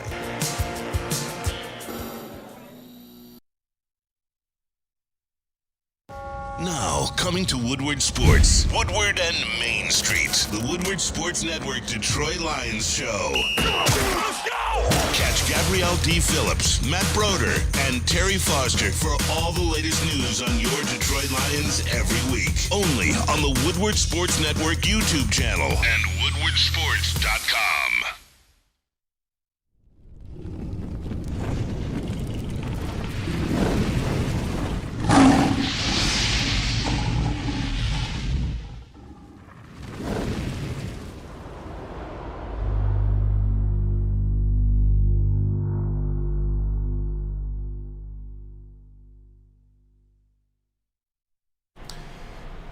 Calling all landscapers, of course, Outdoor Equipment Co. is the best place to go for all of your landscaping needs, like the top brands of mowers, handhelds, tractors, trailers, and snow equipment, and of course, even a weed whipper. You might even be able to stop by Outdoor Equipment Company and see Darren McCarty chase our very own Spencer Raxter with one. If you've seen the commercial, you know what I'm talking about. But it has every single thing you need, located in Ray, Michigan, and they also you can rent, buy, 0% financing, and if you don't want to go in, you can always order via their website at outdoorequipco.com. You know what time it is. We're back. It's time to react to our list. Me and Sam, we broke it down, why we have certain teams ranked where they are. I want JB. JB, put them both up side by side, and then I want you to kind of give your thoughts on them. The people are voting as we speak, but what do you think here? So those are both of our lists side by side. JB, anything that sticks out, anything you disagree with or like or agree with? You know what? One of you guys has this perfectly how I would have labeled and got these 10 teams going. And you know what? I got to give credit where credit is due. Hold on 1 second. That guy right there. Aside from moving Dallas and Tampa, flip-flopping them back and forth. Then that's fair. That's a perfect list. And I only say that just because Dallas looks a little confused right now as to what they're doing. Aside from that, look at this guy's face right here. This is a face of a man who does not know what to do next. This is a guy whose face is just like, you know what? Yeah, Dallas is going to get exposed, and like, hey, I might not be a great quarterback. Baker would never. Baker would never. Baker would never. But yeah, Jeff, you hit it right on the head. Spot on, man. Yeah, that's fair. If you want to say the Bucs are better than the Cowboys, the only reason probably why I put that is I don't like Dak or Baker, but for some reason I just flipped a coin and I was like, you know what, Dallas has a pretty good defense, but I don't hate that. Bucs over the Dallas Cowboys. Okay, so are we really saying that Dak Prescott is now worse than Baker Mayfield? Come on. Come on. Well, I mean, this year, by the numbers. You love the numbers. I mean, this year. Is. It's a good thing it's not just a this year award because speaking. I'm just saying, off the numbers, Sam. You know, speaking of numbers and all that, I've seen a lot of hate for my list and a lot of hate for certain players that I waxed poetic about. And here, I just have a question to ask you right now. I said that Travis Kelce was the best tight end in the NFL. And I got a little pushback of that because they'll kind of come back and try to get me with, But Sam, I mean, is Travis Kelce the best tight end in the NFL? It's by the numbers, right? You guys would probably say it's Sam Laporta, but by your logic, would any single person in the chat, any of you, one, say that DJ Moore is a better wide receiver than Amon-Ra St. Brown? I bet you wouldn't. Would any single one of you say that DeAndre Swift is a better running back than David Montgomery? I bet you wouldn't. I rest my case. I'm just saying, Sam, if you are, and listen, you don't base every single thing off stats, but your arguments are majority based off stats. Baker's having a better year by the numbers. I mean, of course he is. And the record's better. Of course he is. Of course he is. And he doesn't have Micah Parsons. No, he does not. And he doesn't have, well, he has some good receivers, though. But regardless, I'm just saying, I don't think that's crazy to say that Baker's better than Dak this year. Dak said he's not going to throw 10 interceptions. He's on pace to do that in quarter of the season. He probably will. He probably will. I'm just saying. And Shane D says Baker's going to implode. And there's part. I'm not saying Baker's the answer in Tampa. Could be. They could extend him. Who knows? Baker's on the clock, and Lucas is right. We'll see. But to say he's been better than Dak Prescott, he has. Yeah, I mean this year. Good thing it's not all based on this year. But you know what? I just hate Baker Mayfield. I do. And I think he's been a bum as a quarterback for the majority of his career, but he is playing better this year. I'm not going to deny that as well. Now put up Sam's list, because you're on the stand, Sam. And okay. I gotta ask you a couple things here, all right? And let me just take a look at it so I can kind of get a reference point here. Oh, give me 1 second. No, you're good. I'm looking at it too. You could throw it up, but I just want to see. So you have the Kansas City Chiefs ranked over the Lions. Yes. Talk to me. I mean, the Kansas City Chiefs, they have the exact same record. I think they have a better defense. They have I mean, they're 4-1. I get it. It's kind of splitting hairs. But you know what? I know what everybody is going to say. I know what every single person in the chat is going to say. I'm ready for it. Interesting. But the Detroit Lions, they beat the Kansas City Chiefs. How can you have the Lions over the Chiefs? Would any single one of you, I bet it's 0 of you, have the Seattle Seahawks over the Detroit Lions? No, you would not, because it's not all about that. I agree. I'm not going to go head-to-head and who beat who. Okay, I think because if that was the case, if that was the case, then you'd have a pretty messed up list. I mean, the Arizona Cardinals will be ranked above the Cowboys. So, let's just relax on that. Nothing's about head-to-head. It's about record. It's about context, the team, how they're built. Lions are better than the Kansas City Chiefs all around. Really? And they beat them head-to-head. I mean, they beat him head-to-head with Chris Jones and Travis Kelce out, which I was happy about, by the way, because I am a Lions fan, but there is some context. You have to take advantage of teams when they are not at full strength, but still. They went to war with Minnesota with Justin Jefferson going out with a hamstring injury. You know who else had a close win against Minnesota? The Philadelphia Eagles. And who I like to think might be frauds. So are you calling the Kansas City Chiefs frauds? See, no. Okay, so like here's another thing. This discourse. I'm just saying. Discourse kind of surrounding the Philadelphia Eagles, I think, is a little bit crazy because when it comes to the Detroit Lions, it's like, even with people like you, it's like, oh my God, the Detroit Lions, they look so good. Oh my goodness, they could make a run. But with the Philadelphia Eagles, it's like, they might be frauds. They're just some 5-0 team that went to the Super Bowl last year with A.J. Brown playing great, Jalen Carter looking like maybe the candidate for Defensive Player of the Year as a rookie, DeAndre Swift basically having a career renaissance. You brought up, the Minnesota Vikings had a close game with the Eagles. Yeah, and I've been consistent. Like, that secondary for the Eagles looked shaky. Kirk balled in that game. 100%. So my point is, like, to take away the Eagles, Sam, we're talking about your Chiefs, all right? Yes. You had a close game. Yes. With the Minnesota Vikings. They're not my Chiefs, by the way. I am a Lions fan. Okay. But I cape up for the Chiefs more than anyone at the network. I will say that. And let's just go a little step further. All right. With the Chiefs. How about the Jets? 3-point victory over the Jets. 17-9 victory over the Jags, who are actually a decent team. The only team they actually took care of was the Bears. Sure.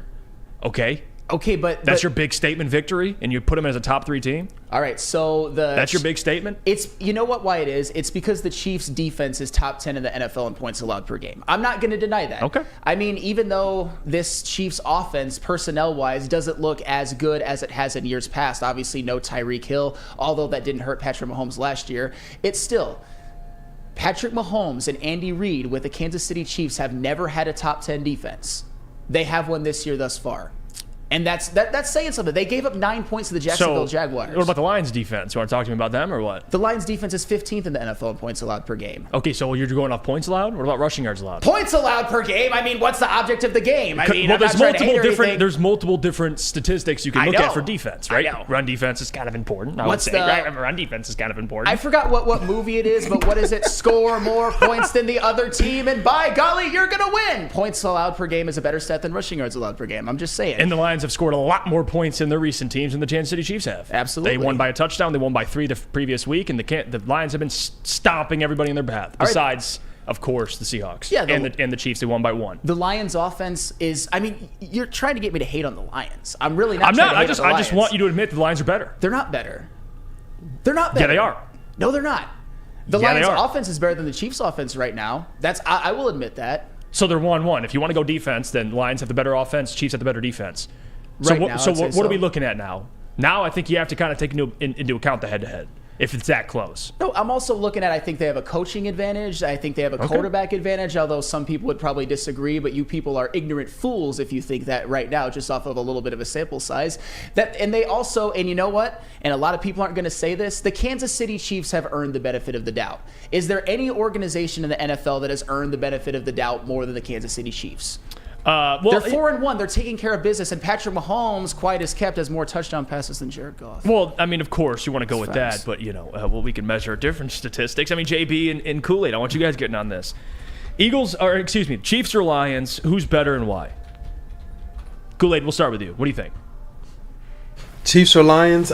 Right now, I don't know if it's the Kool-Aid in me or not, but I got to go with the Lions, man. I really do. I want to respect what the Chiefs were prior. But what they're putting out this year, I just can't give the Chiefs that edge over the Lions, especially with the Lions holding the dub over them. I don't care who was playing or not. We've seen the Lions go out there and win without some of their impactful players as well. So for right now, I got to go with the Lions over the Chiefs. What about you, JB? What do you think? I'm still taking the Lions over the Chiefs. Like, I know the Chiefs are coming off this Super Bowl championship run and everything like that, and you have to give them their respect. But as of right now, I think the Lions as a whole unit together, they're just playing a lot better. I know a lot is resting on Patrick Mahomes to get everything done out there. And, a lot is expected of Travis Kelce, but Travis Kelce is right now kind of slightly a little bit distracted with the whole Taylor Swift thing and media and fans just kind of blowing up all over the place. And he does have that slight little ankle tweak going on right now, but it's like, who can you really rely on out of KC's receiving group right now? Besides Kelce, who's on one leg, nobody. Justin Watson, baby. Justin Watson. All right. I was a little sarcastic, but he has played well. Okay. That was a joke. I get it. That was a joke. Freddie Felt 313, appreciate the $5. He says, and a couple people have been donating. We'll read them all. Freddie says, Flannel should leave the show and host Locked On Chiefs. Flannel, you interested? No, because I'm a Lions fan. Shad says, Shad216J. Shout out to you, Shad. Can you say that again? The chat couldn't hear you without that slurping you've been talking about. Kansas City. Well, Shad is on a roll too because and this is something I don't mean to filibuster really quick, but Shad also brought up. Sam brings up injuries for Chiefs, but acts like the Lions weren't missing players too. Were the Lions missing anybody even a fifth as important, even a 10th as important as Travis Kelce and Chris Jones were the Chiefs? Listen, are you going to talk about J-Mo? Was that a big loss too? Him and his 2 catches for 2 yards when he comes back? Well, how about if you're talking about context, what about this context? You beat the Jets by 3 and there's no Aaron Rodgers. You barely beat Zach Wilson against that tough defense. And what did I say? It is a tough defense, by the way. Oh, yeah, Zach Wilson slid right through it, dude. But what did I say the day after? And I said this, and you can mark me on this. Okay. The Chiefs, they got away with one there. They did. They got away with one. I just think the Chiefs, in this one, I love this comment because it's a bar. Mike Bell, update your resume, Sam. And I think what I would take from that is Chiefs need to update their resume. This ain't because you say, well, give them the benefit of the doubt. Yeah, it's fair. Patrick Mahomes typically is the best quarterback in the NFL. But that excuse, and Andy Reid, one of the better coaches, as long as you have those two, you have a chance. But damn, Lions are more of a complete team. Like, you got to give them that, Sam. All right, let me just say. You got to at least give them that. Let me just say this. I'm not going to give them quite that, but here's where I will meet you guys halfway. It's because the Chiefs are 4-1. If the Chiefs are 4-1. If the Chiefs were 3-2, I'd put them behind the Lions. If the Lions were 5-0, I know some people have even said that. If the Lions were 5-0, I would rank them ahead of the Chiefs. They're close. You act like it's just this absurd take. Oh my goodness, I should be medicated for my take, right, Jeff Iafrate? Yeah, maybe head over to Dispo, Sam Flannel, which we'll get to in 2 breaks. By the way, the chat, you're having a day today. I'll just say that. Well, hey, listen, just update the Chiefs need to update the resume. That's all I'm saying. You're 4-1, but there's some more context. All right, this Chiefs team, at least at wide receiver, and maybe I feel a little betrayed here because I drafted Sky Moore in my fantasy league, and he's buns with like 4 S's. Buns. So hey, you could take your Chiefs. 5 Sam. S's. You could take them. You could take them. No, you're a Lions fan. I'm just poking fun at you. I know. But stop the Chiefs are not a more of a complete team. That is an absurd take. No. What? Oh, God. No. Sam. Okay, you got to head to Dispo, but first we got to hear about our friends over at Guardian Alarm. Oh, Guardian Alarm. They're not quite the Chiefs' defense, though, right, Sam? I mean, the Chiefs' defense is better than the Lions' defense objectively, but that's okay. That's okay. I know you guys aren't going to like that. It is Guardian Alarm, and it is a new time to get Guardian Alarm. Let them offer you customized solutions from real experts. Our professional technicians take the time to recommend security and automation solutions specific to your needs. 24/7 professional monitoring. Call us anytime, day or night, and know that a Guardian team member will stay on the phone as long as needed. Technology backed by people. Your safety and security deserves technology that's been proven to work and people who have been proven to care. Call 1-800-STAY-OUT. That's 1-800-STAY-OUT. Guardian Alarm, your local security experts. Stay out, Chiefs fans. Come to Lady Jane's for an award-winning haircut experience and register for a once-in-a-lifetime opportunity to win an all-expenses-paid suite for the 2024 NCAA tournament for you and 5 of your best buds. Lady Jane's open 7 days a week. Walk in anytime. It's wicked awesome. Join Woodward Sports' own Jeff Iafrate, along with special WSN guests for the most anticipated Lions season in decades. Filled with different surprises and expert analysis. You're not going to want to miss out. Go to our Woodward Sports YouTube channel on Sundays and tune in live from 9:30 to 11:30 a.m. At work and at home, we're there with smarter security solutions. Featuring complete automation with customized alerts and more. For over 90 years, we've been the company that's been counted on to protect what matters most, all with personalized service and care. Right now, for a limited time, receive a free video device plus free installation with a new home system. Guardian Alarm. We protect Michigan. For over 60 years, Fairway Pack & Co. has provided Michigan's finest restaurants, hotels, and casinos with prime beef. I'm not talking Deion Sanders beef, prime beef, Wagyu beef, and dry-aged beef. Experience the Fairway Packing for yourself today. The experience, the difference with Fairway Packing. Visit their steak shop in Grosse Pointe Woods for grab-and-go steaks, or order online at fairwaypacking.com. Welcome back. Kind of slide into the second half hour of the show here. 30 minutes left. Still more to get to. We got What's Trending with Jeff today because Lucas is out, so I'm holding it down for my mans. Hope he's doing well. Miss you, Lucas. He's in the chat right now. The GOAT. Coming at Sam, too, in a good way. He says, love you, Sam. Love your flannel. Truly 101. listening to Flannel tell everybody why the Chiefs are better than the Lions. But that's another conversation. Jeff, did you say something suspect? What'd I say? Chef Talks NFL said pause, Jeff. I don't know what Was you it said. the Deion Sanders beef?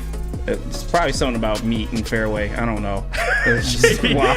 Why do you sound disappointed in me, man? I don't know. Like, I just seen pause, Jeff, and I'm like, usually I catch these things, and I'm like, Jeff, come on. I know JB is like the voice for reason. He'll be like, hey man, like kind of slipped up there. He said something sus. I'm like, damn it. It's all right. It's all right, JB. I appreciate you keeping me in check while Lucas is out. Keeping you accountable. I love that. See, even if Lucas is out, someone's here to keep us in check. So we'll have Lucas back tomorrow, though, man. Hope he's doing well. I want to bring this up before we get over to what's trending with Jeff. You know what's interesting, Sam? And I want to get your opinion on this because I thought about this yesterday, and I can't get it out of my head, and I want to discuss it with the people and kind of get it out there. Dan Campbell might be up there for Coach of the Year right now. Like, I can only think of Mike McDaniel. I think he's in the race. Sure. You can go, how the 49ers look. Maybe Shanahan wins another one. But I think Dan Campbell's in that race. Is he not? Oh, he's in the race. At least for what I would put him third, to be honest with you. He's 100% in the race, especially, imagine if the Lions maybe win 12 or 13 games, which we all think is very, very possible. Maybe even, do I say 14? Because... And this is where I think Dan Campbell has the advantage. A lot of times when you talk about Coach of the Year, you talk about, like Brian Daboll last year, for example. He won Coach of the Year because he inherited a bad situation and immediately made them a playoff team. The reason why Doug Peterson was in contention last year was because he inherited a bad situation and made them a playoff team. Dan Campbell kind of did a little bit of the same, except they did not make the playoffs last year. But that actually, I think, serves him better for maybe winning it this year, because despite everything great that the Lions did, despite their second half improvement when they finished the season 8-2 in their last 10 games, they did not make the playoffs. And if they this year, which they've already gotten off to a great start, which is something they had struggled with, if they continue this into the whole season, win 12 or 13 games, I'm going to go with 13. I think 13 gets him definitely in consideration in a division title, maybe even the 2 seed in the NFC. Right. How can you not? Because it would be a dramatic improvement in just what he's done with this team since he's taken over. Yeah. Like, a lot of there's not, I'm trying to think of a team that really has taken that kind of leap. If the Houston Texans can, but they kind of blew one, Yeah, it reminds you kind of, and I want people to kind of relax on this because it's going to sound a little aggressive, but it's like Zach Taylor. The first year Joe was healthy, they went all the way to the Super Bowl. Like that type of turnaround. The Lions are different. They just missed the playoffs last year, but they were 1-6, and there's context. Chuck says it too here. Chuck says, Sam, here's some context. He's totally changed the culture, which I don't think factors totally into the Coach of the Year race, but to Chuck's point, from where they were to where they are now does play a part in it. In the Lions have been everybody's favorite storyline, so I think that also plays a part of it. For him to actually win Coach of the Year, though, Sam, I'm with you.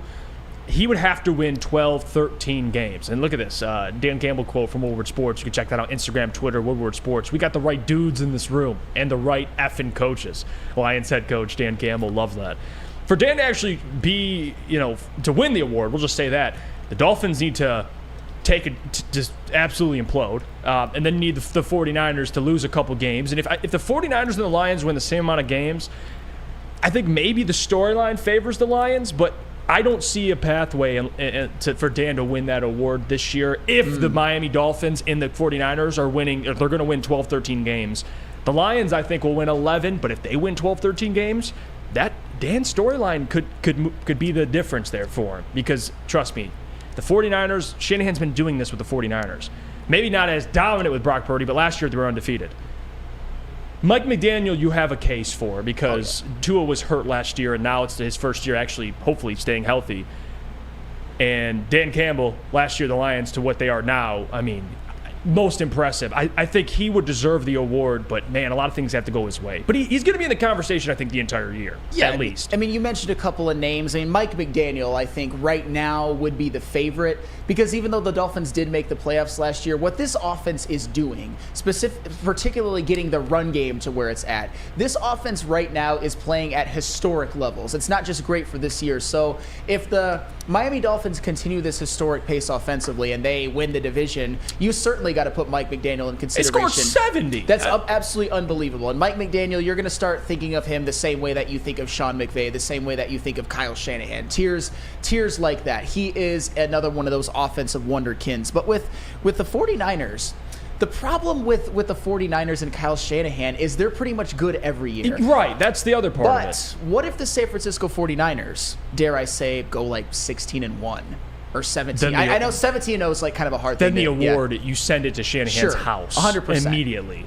Yeah, because you can't just get penalized for being consistently at least an excellent regular season team every year. But how many times has Andy Reid won Coach of the Year? He's probably should have won it more times than he has. Bill Belichick, he was the best coach in the NFL for 2 decades, and I don't know how many times he won it. He certainly didn't win it 10 to 15 times. So a lot of times it's about how well a coach kind of elevates a situation. I guess if you're looking for maybe a dark horse candidate, Arthur Smith, if the Falcons win that NFC South, but they haven't always looked impressive. Early on, it looked good, but I think I could name 4 better, at least in a race. Yeah, but right now, though, I'd probably say Mike McDaniel 1,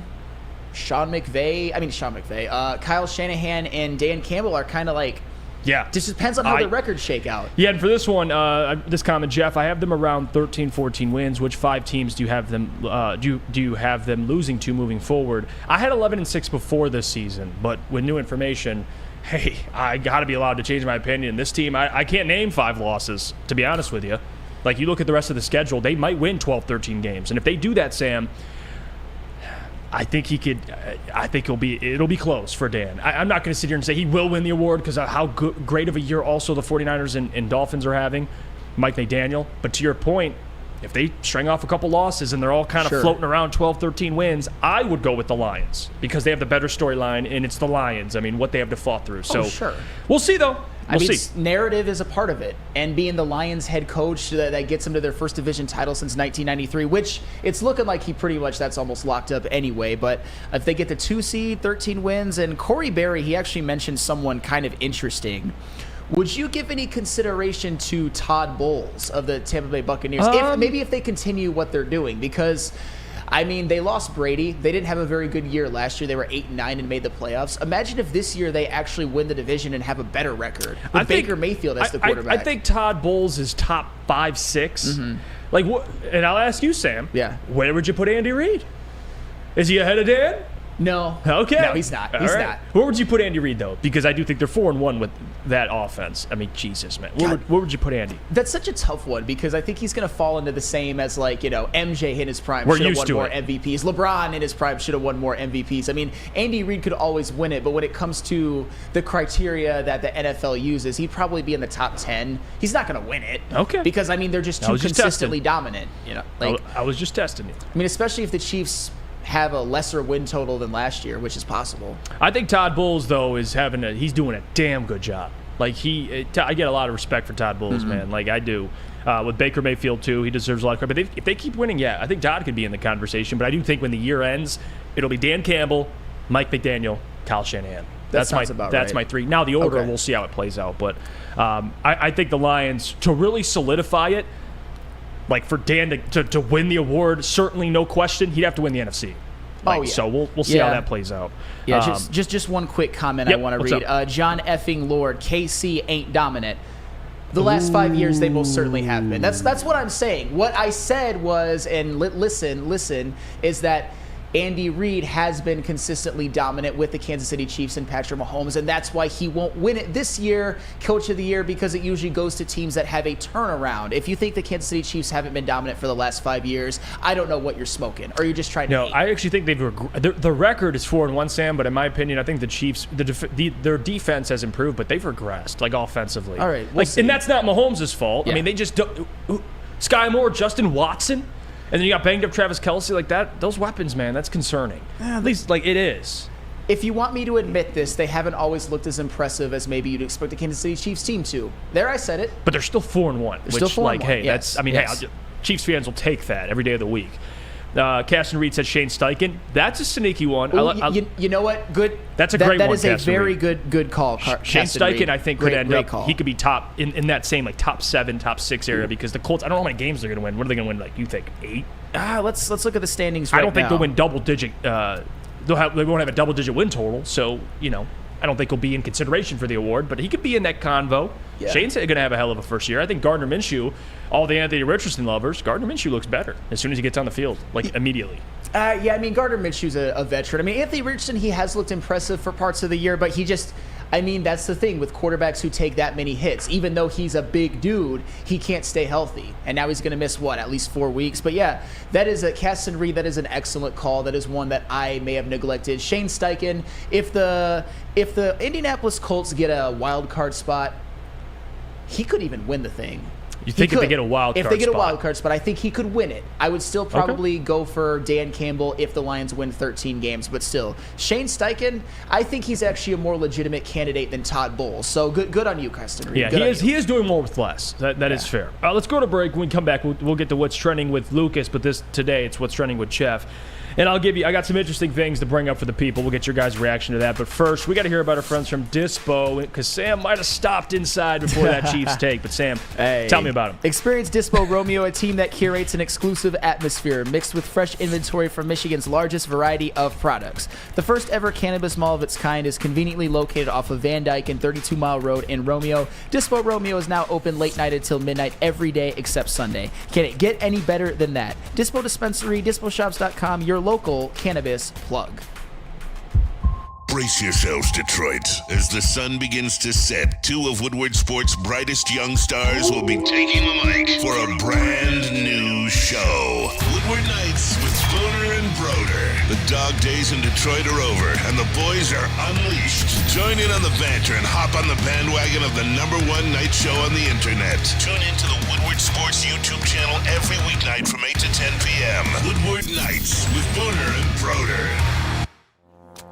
Looking for a convenient place to get that big fitness energy? It's Planet Fitness. You know it. Now through October 13th, join for just $1 down, $10 a month. We've got over 2,400 locations with most open 24 hours. Join now to enjoy free fitness training and equipment for every workout.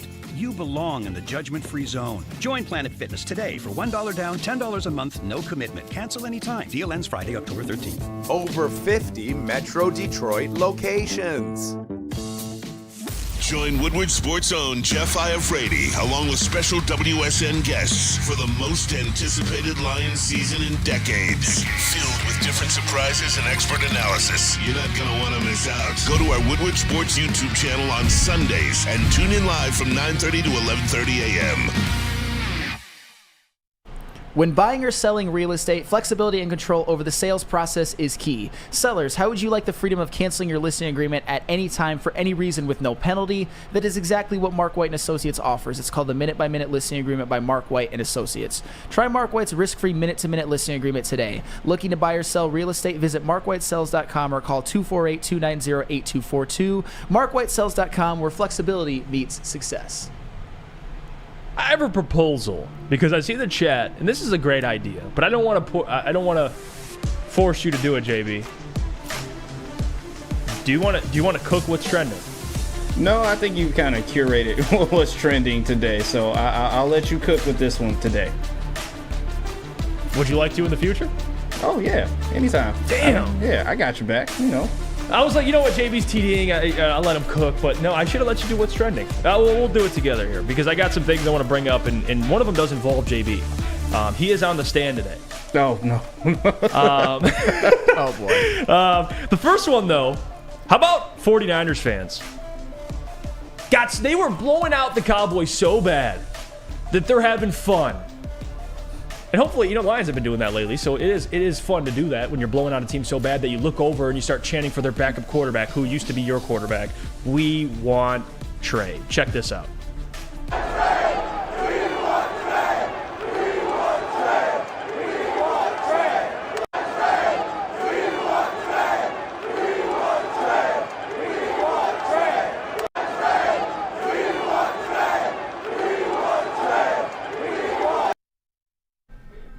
Are you kidding me?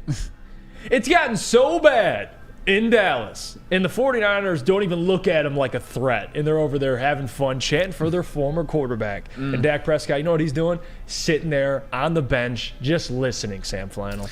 Yeah. Just listening. Those are the spoils you get as San Francisco 49ers fans when you beat a team 42-10 in your home building. And I mean, you even look at the last couple playoff matchups they've had against each other. The 49ers have ended the Cowboys season twice in recent years. So they have no fear of the Cowboys, and they're pretty much taunting them at this point. Yeah, Brock Purdy, when he spoke to Dak after the game, the quarterbacks, they dap up, good game.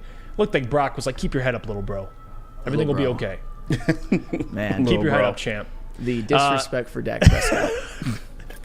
Brock Purdy's like, hey, man, one day you'll get us. But when that day comes, I will not be here. I will not be here. Let's get to the next one. This is interesting because Taylor Swift has been the talk of town in the NFL. And as annoying as it's been so annoying. It has. And I know I speak for a lot of NFL fans, just the Taylor Swift stuff. Why aren't we promoting Eminem? Eminem's at the game. Look at that. Eminem, look at the stats too, Sam, you're a stat guy. Taylor Swift, 12-time Grammy Award winner. Eminem's got 15 of those things. 15-time Grammy Award winner. Why are we pumping up Taylor Swift? Screw that. Let's pump up Eminem, showing up to the Detroit Lions game and showing out. A lot of celebrities were actually at that game too. Devin Booker, Isaiah Thomas, Kelvin Johnson, all coming together. And this is the great thing about when the Lions are good is celebrities show up. Mm-hmm. Like Devin Booker had a preseason game at like 3 o'clock, and he showed up to the Lions game. That's unbelievable. Wearing the English D. Bring him home. I'm sick of the Taylor Swift stuff. I know it's your Chiefs, but I'm sick of the Taylor Swift stuff. Let's pump Eminem up a little bit. What was the NFL post about Eminem showing up to the Lions game? All right. Let me explain this the best way that I can, because Eminem, he is a better artist than Taylor Swift. Although I do like some Taylor Swift songs. The reason why, and I'm not advocating for this, by the way, Taylor Swift is annoying as hell. Taylor Swift right now is a bigger name than Eminem, and it's not close. Eminem hasn't been in his prime since the mid-2000s, and it's not a shot at Eminem. He made some damn good music, but that's objectively true. Come on. How old were you when Eminem was in his prime? Throughout the 2000s, that man was on fire. Eminem is not, at least when he drops a track now, it's not, it doesn't hit the same as it once did, but regardless, I don't know the last thing Taylor Swift dropped, so I guess there's that too. I don't even know what the hell she's doing. But JB, that's your girl, man. Why is the NFL promoting her over Eminem? Dude, I don't care if she's dating Travis Kelce. Give me my goat. I'm telling you right now, it's all in the script right now. It's all in the NFL script. They have got this played out all throughout the year. Honestly, it'll end with Taylor Swift and Travis Kelce breaking up during the playoffs. Travis Kelce is too distraught to even play anymore, and then the Chiefs end up losing in the playoffs. I guarantee you that is going to happen. But yes, we do need to start pumping up all the stars that showed up into Detroit. If you look at it, KC only has Taylor Swift showing up. Detroit, we've got everybody showing up. The legends want to be here. Jalen Rose, Devin Booker, which he will soon be a Detroit Piston. I can guarantee that as well too. But I'm just saying, bigger stars are showing up here in Detroit. Well, I was going to say, speaking of Devin Booker, he pulled up in that English D hat. And there was somebody on the Suns that just wanted to wear that English D too. Pause. I don't know if that sounded weird, JB. Is that weird? Yeah, that was a little weird. Okay, is that weird? He had an English D hat on. There you go. That's better. Kevin Durant. Look at that. Devin Booker in the same outfit the man wore. He was just at Ford Field, walked over and watched his team play the Detroit Pistons there, and KD next to him with a English D hat. What the hell's going on here?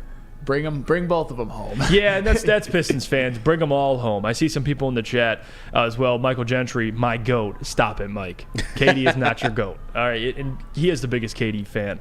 The 2017 and 2018 Finals MVP. Yeah, and actually, I do agree with that. Best player on the Warriors when they won those 2 titles. Absolutely, but regardless, no question about it. Lucas Klotz chiming in too. Built like my shin. Talking about Taylor Swift. That's just disrespectful. That's just That's just messed up, dude. Built like my I mean, it's fair. I don't think he's off. Is that off? No, he's fair. He's fair. Okay. All right. Even JV is willing to admit. It's fair. And Taylor Swift was your girl. Yeah, I was in it for the bag. What do you expect, and the NFL didn't promote you, JB. That's some BS. I know. That's messed up. That's some BS. Look at Uncle Neil's soft feet says, bring Sierra home. Jesse Adams says, if Booker came here, what would the Pistons give up? A lot. And Devin Booker, for people who don't know, is my favorite player in the NBA. I love Devin Booker. I got his jerseys, and he's been my favorite player for a long time now. But even I've never really quite had that conversation because I didn't think it was happening. I just think he's a franchise player on the Suns who's a fan of his hometown teams. If the Pistons can get him, great, but we'll see. Just weird. Had Kevin Durant wearing the English D. Like, that wouldn't make social media. Oh, you're setting Pistons fans up, Katie and Devin. This is what we do. We sit out here and talk about all trade rumors. That's what Pistons fans do. That's what Lions fans do. You're just setting yourself up there. Chuck Brewer says we could trade Booker for Bojan and Joe Harris. That's fair. There we go. That'll get it done. Andrew says it's the old English D. Jeff, get it right, damn. Okay, sorry, Andrew. My apologies. Sensitive. Wow. The old English D. My apologies, Andrew. I did not mean to offend you, Andrew Schmidt. Never want to do that again. Shad says, bring Halle Berry home. Cornelius says, no one is coming to play for the Pistons. Let it go. KMG says, sorry, y'all. I'm a Suns fan. Booker ain't going nowhere. And there you go. You get the perspective. Right. Mike Bell says, don't forget to send Killian Hayes with him. Kool-Aid? Yes, sir. Devin Booker to the Pistons, man. Why? Come home, Devin Booker. Can you fathom this? Is this possible? Do you see a scenario? You got Monty Williams. That's fair. I do see a scenario, man. I do. I don't believe that the Phoenix Suns' future is as bright as they think. They have some things that they got to figure out, especially with this new CBA. I believe that the Pistons are one of those teams that are primed. If they can show a pulse with this young batch of stars or young players that they have, I do believe that it can become attractive when Devin Booker is thinking about re-upping with Phoenix, or after he re-ups and then does what Dame and even Jeremy Grant's trying to do now and request a trade. And if there's anywhere he wants to go, I do believe that the Pistons are one of those futures type teams to look out for. I do. Yeah, and Matt, it should be a new ownership. I mean, they would essentially have to blow up the Suns. Like, that whole experiment would have to just not work, and then Devin gets pissed and asks out because he's under contract, so he ain't just coming here. You're gonna have to trade him, and you have to make the Suns trade him. So that's a whole other conversation. This comment too. Shout out to William Turnbull. He says, "I love the hardcore Italian shirt. I appreciate you, man. Look at this. Look at this. I had to rep it. You had to. Maybe for Sam Laporta. Maybe that was partially for him. Had to for the man." Lucas Klotz says Jeff would go get Max Crosby over any woman. Shocker. What? Lucas, I don't even know where that came from. I don't know where that came from. I don't know why Lucas. the stray. I just caught a stray from Lucas, and he's not even here. But you know what? Regardless, let's go to break. We'll get to mailbag. And I'll read this comment. The shot says, Lucas knows hips because her hips never lie. That's a bar. Let's go to break here. We'll get back, and we'll get to mailbag. But first, I got to hear about our friends over at Lady Jane's. Absolutely. Lady Jane's located right in my eyesight because Lady Jane's is where I get all of these A-plus haircuts from all the A-plus stylists, and you could too. Come to Lady Jane's Haircuts for Men for an award-winning haircut experience. Register to win a trip of your dreams and all expenses paid suite for the 2024 NCAA tourney. That's right, no expense spared for you and 5 of your best buds. Lady Jane's Haircuts for Men, open 7 days a week. Walk in anytime. It's wicked awesome. Let me tell you about our friends over at Les Stanford because, guys, listen, you want a car? I told you 2 places. Here's another one, Les Stanford. What happens when you run a great business for over 50 years? You expand and offer more products to more people. That's exactly what Les Stanford did by adding Les Stanford Buick GMC on Woodward Avenue, just south of 9 Mile. Check out Les Stanford in Dearborn today and find the brand you want at lesstanford.com. Brace yourselves, Detroit. As the sun begins to set, 2 of Woodward Sports' brightest young stars will be taking the mic for a brand new show. Woodward Nights with Booner and Broder. The dog days in Detroit are over, and the boys are unleashed. Join in on the banter and hop on the bandwagon of the #1 night show on the internet. Tune into the Woodward Sports YouTube channel every weeknight from 8 to 10 p.m. Woodward Nights with Booner and Broder. By now you know me, Christina Gennari, as the obvious choice in real estate. And you know my website, soldchristina.com, as your #1 resource for buying or selling your home. Myself, along with my amazing staff, pride ourselves on making your home buying and selling experience a relaxing and easy one. Come see why we are the obvious choice. Christina Gennari at soldchristina.com, the obvious choice in real estate. Woodward Sports' own Tom Mazaway and Sam Stick Day will be hosting our Lions postgame show after every Lions game all season long. Tune into the Woodward Sports YouTube channel for his hot-off-the-press takes, game analysis, and Kool-Aid sipping celebrations. You won't want to miss it. Join Maz, Stick, and special guests each week immediately following every Lions game, exclusively on the WSN YouTube channel. Let me tell you about our friends over at 5 Iron Golf. I mean, I stink, but still, it's a lot of fun. I mean, you go there, you check out their simulation rentals. They got lessons. You can learn how to golf. I need a ton of those. Leagues, bar, a restaurant. They got it all. Play, practice, and party at 5 Iron Golf. Like I said, 13 TrackMan simulators, certified instructors, and most importantly, a full bar and restaurant. You mention promo code Woodward at checkout for 50% off your first visit, and visit 5irongolf.com to tee up good times. We're back. It's the Morning Woodward Show here on the Woodward Sports Network. It's been a great show. You guys have been holding it down for us, JB and Detroit Kool-Aid, a.k.a. Brandon Dent. You guys are the GOATs. I appreciate you, man. Seriously. We appreciate you, man. You lose Amon-Ra St. Brown, you lose Jahmyr Gibbs, you lose Brian Branch, C.J. Gardner-Johnson. It don't matter. We step up. Next man up mentality. Lucas, hopefully he'll be back tomorrow. We miss him a lot. But JB, he's a Swiss Army knife. Man's in the audio booth. Man's in the TD booth. He's a talent, too. What can't you do, JB? Is that why Taylor Swift wanted you? It has to be. It had to be. I'm in high demand all over the place, man. So I put it down all over the place. You know? Yeah, of course you put it down all over the place. Oh, whoa. JB Smooth, he got the moves. Ooh, Hey. Yeah, he's a dog. All right, let's get to some questions here. People dropping the questions in. Jamcat Mailbag, if you played Seattle 10 times, how many times do you think the Lions would win? It's an interesting question because that's what's the difference in the NFL. You don't really get a chance to avenge yourself. It's a weird. I just think the Seattle Seahawks. There's certain teams in the NFL that just got a team's number. I think Seattle has it up until this point, but I still think the Lions are a better, more well-rounded team. No, is that fair to say? That is 100%. So, fair. that's why I ranked the Lions ahead of the Seahawks, but they did lose to them head-to-head. But also, you're a coin toss away. If the Lions win that coin toss and go down and score, we're talking something different. If the Seattle Seahawks, destroyed the Lions, I could see that. But that game was so close, and they had multiple turnovers. I mean, there's a lot of context there. Yeah, I guess if I had to pick, the Lions would win 6 out of 10, something like that. But it just seems, based on just their talent and everything that goes into being a football team. But the Seahawks, they really do seem to have the Lions' number because the Lions have been basically clicking on all cylinders in every game except that one. It would be a good storyline, though, if the Lions faced them in the playoffs and got revenge. I would love that. That would be because they'll host that playoff game. They would. So there you go. Chance to make up for that. I know what you're laughing at. I know what you're laughing at. I love your shot. Sean says, is Sam the Jeff Okudah or the Killian Hayes of WSN? Sam, I'll let you answer that one. Who has done more good things in Detroit? I would actually probably say Jeff Okudah has. He at least had a pick 6. And for those of you who don't know, my nickname for Killian Hayes is 30-20, based off of his field goal percentage and his three-point percentage every year he's played in the NBA. It's been in the 30s and the 20s. I'd like to think that I'm more valuable to Woodward Sports than Killian Hayes and Jeff Okudah, but Shad, I think you probably think I'm less valuable than a corpse. So we'll just never see eye to eye, but that's okay, man. Thank you for showing support. There you go. For this comment, Aaron Stoner. Hey, Jeff and Sam, you think we'll carry the same game plan into Tampa we used to beat the stank out of Carolina, especially if Gibbs is out again?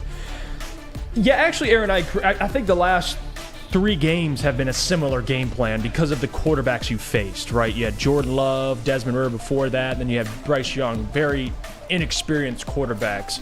3 teams that want to run the football, make it easier, establish play action. They're very similar game plans. This one, though, Aaron, is a little different because I think Baker's better than all those quarterbacks, but they do want to run the football. They do want to establish play action. They got playmakers on the outside, Mike Evans, Chris Godwin. They want to get the run game going. So I think there is some truth to that. It's just a better quarterback. I think the Lions, you kind of know what they want to do. They want to go in, stop the run, get after the quarterback, make life difficult, force offenses to be one-dimensional.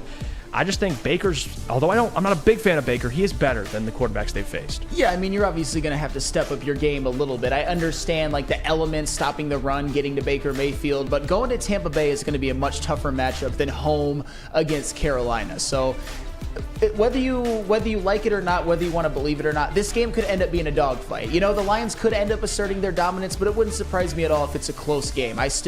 I'll get more on my prediction later in the week, but I don't think the Lions should have too much trouble. But yeah, stop the run, get to Baker Mayfield, and play well offensively, which Tampa Bay Buccaneers, they got a lot of good defensive pieces, so we'll see how this one shapes out. We'll get to that way more on as the week goes on. Jesse Adams, mailbag. Hey, Jeff, can you ask Sam if Donovan Edwards is ever going to play this year, or is he still at the museum? Second question, can you ask Lucas what his Venmo is so I can pay him for that tight end bet? Lucas, if you hear this, drop that Venmo for Jesse. They had a bet before the season who would have more touchdowns through 4 games, Mitchell or Laporta. Yeah, that one didn't age well, Jesse. But hey, it's all good. At least you're honest and you're willing to pay up. That's respectable. But Donovan Edwards, Sam Flannel. Jesse, you MSU grandstanding MFer. That's all I'm going to say. Because I personally don't care what Donovan Edwards does in his personal life. I know what you're saying. I know what you're getting at, but it's not something that really like I think about ever. So look at this. Lucas says Sam is the Josh Reynolds of WSN. I'm Laporta, and Jeff is Dan Skipper. Is that where we're at with this? Is that Dan Skipper? Dan Skipper's a dog. He's a dog. And I see a couple other things. And Coach Walk says Jeff is the Rodney Stuckey of Woodward. Stuckey's solid. That's about all he is. I'll take it, Coach Walk. I'll take it. Hey, listen. If I'm in the same conversation as Dan Skipper and Rodney Stuckey, I'm doing something right. You know what I mean? That's like facts. Those guys, man. Like type of guys you want your daughters to date. First one in, last one out. Hey, before we get out of here, can I show you guys the face of a man who is just hurt right now? Yeah, talk to me. Who do we got? He is hurt. He is a lost man. He looks like he just got back from Dispo, smoking that Honolulu Blue Pack. He looks Lions like he is broke about him. to cry. He is broken. Yeah, that's what he said. For real, he might get fired.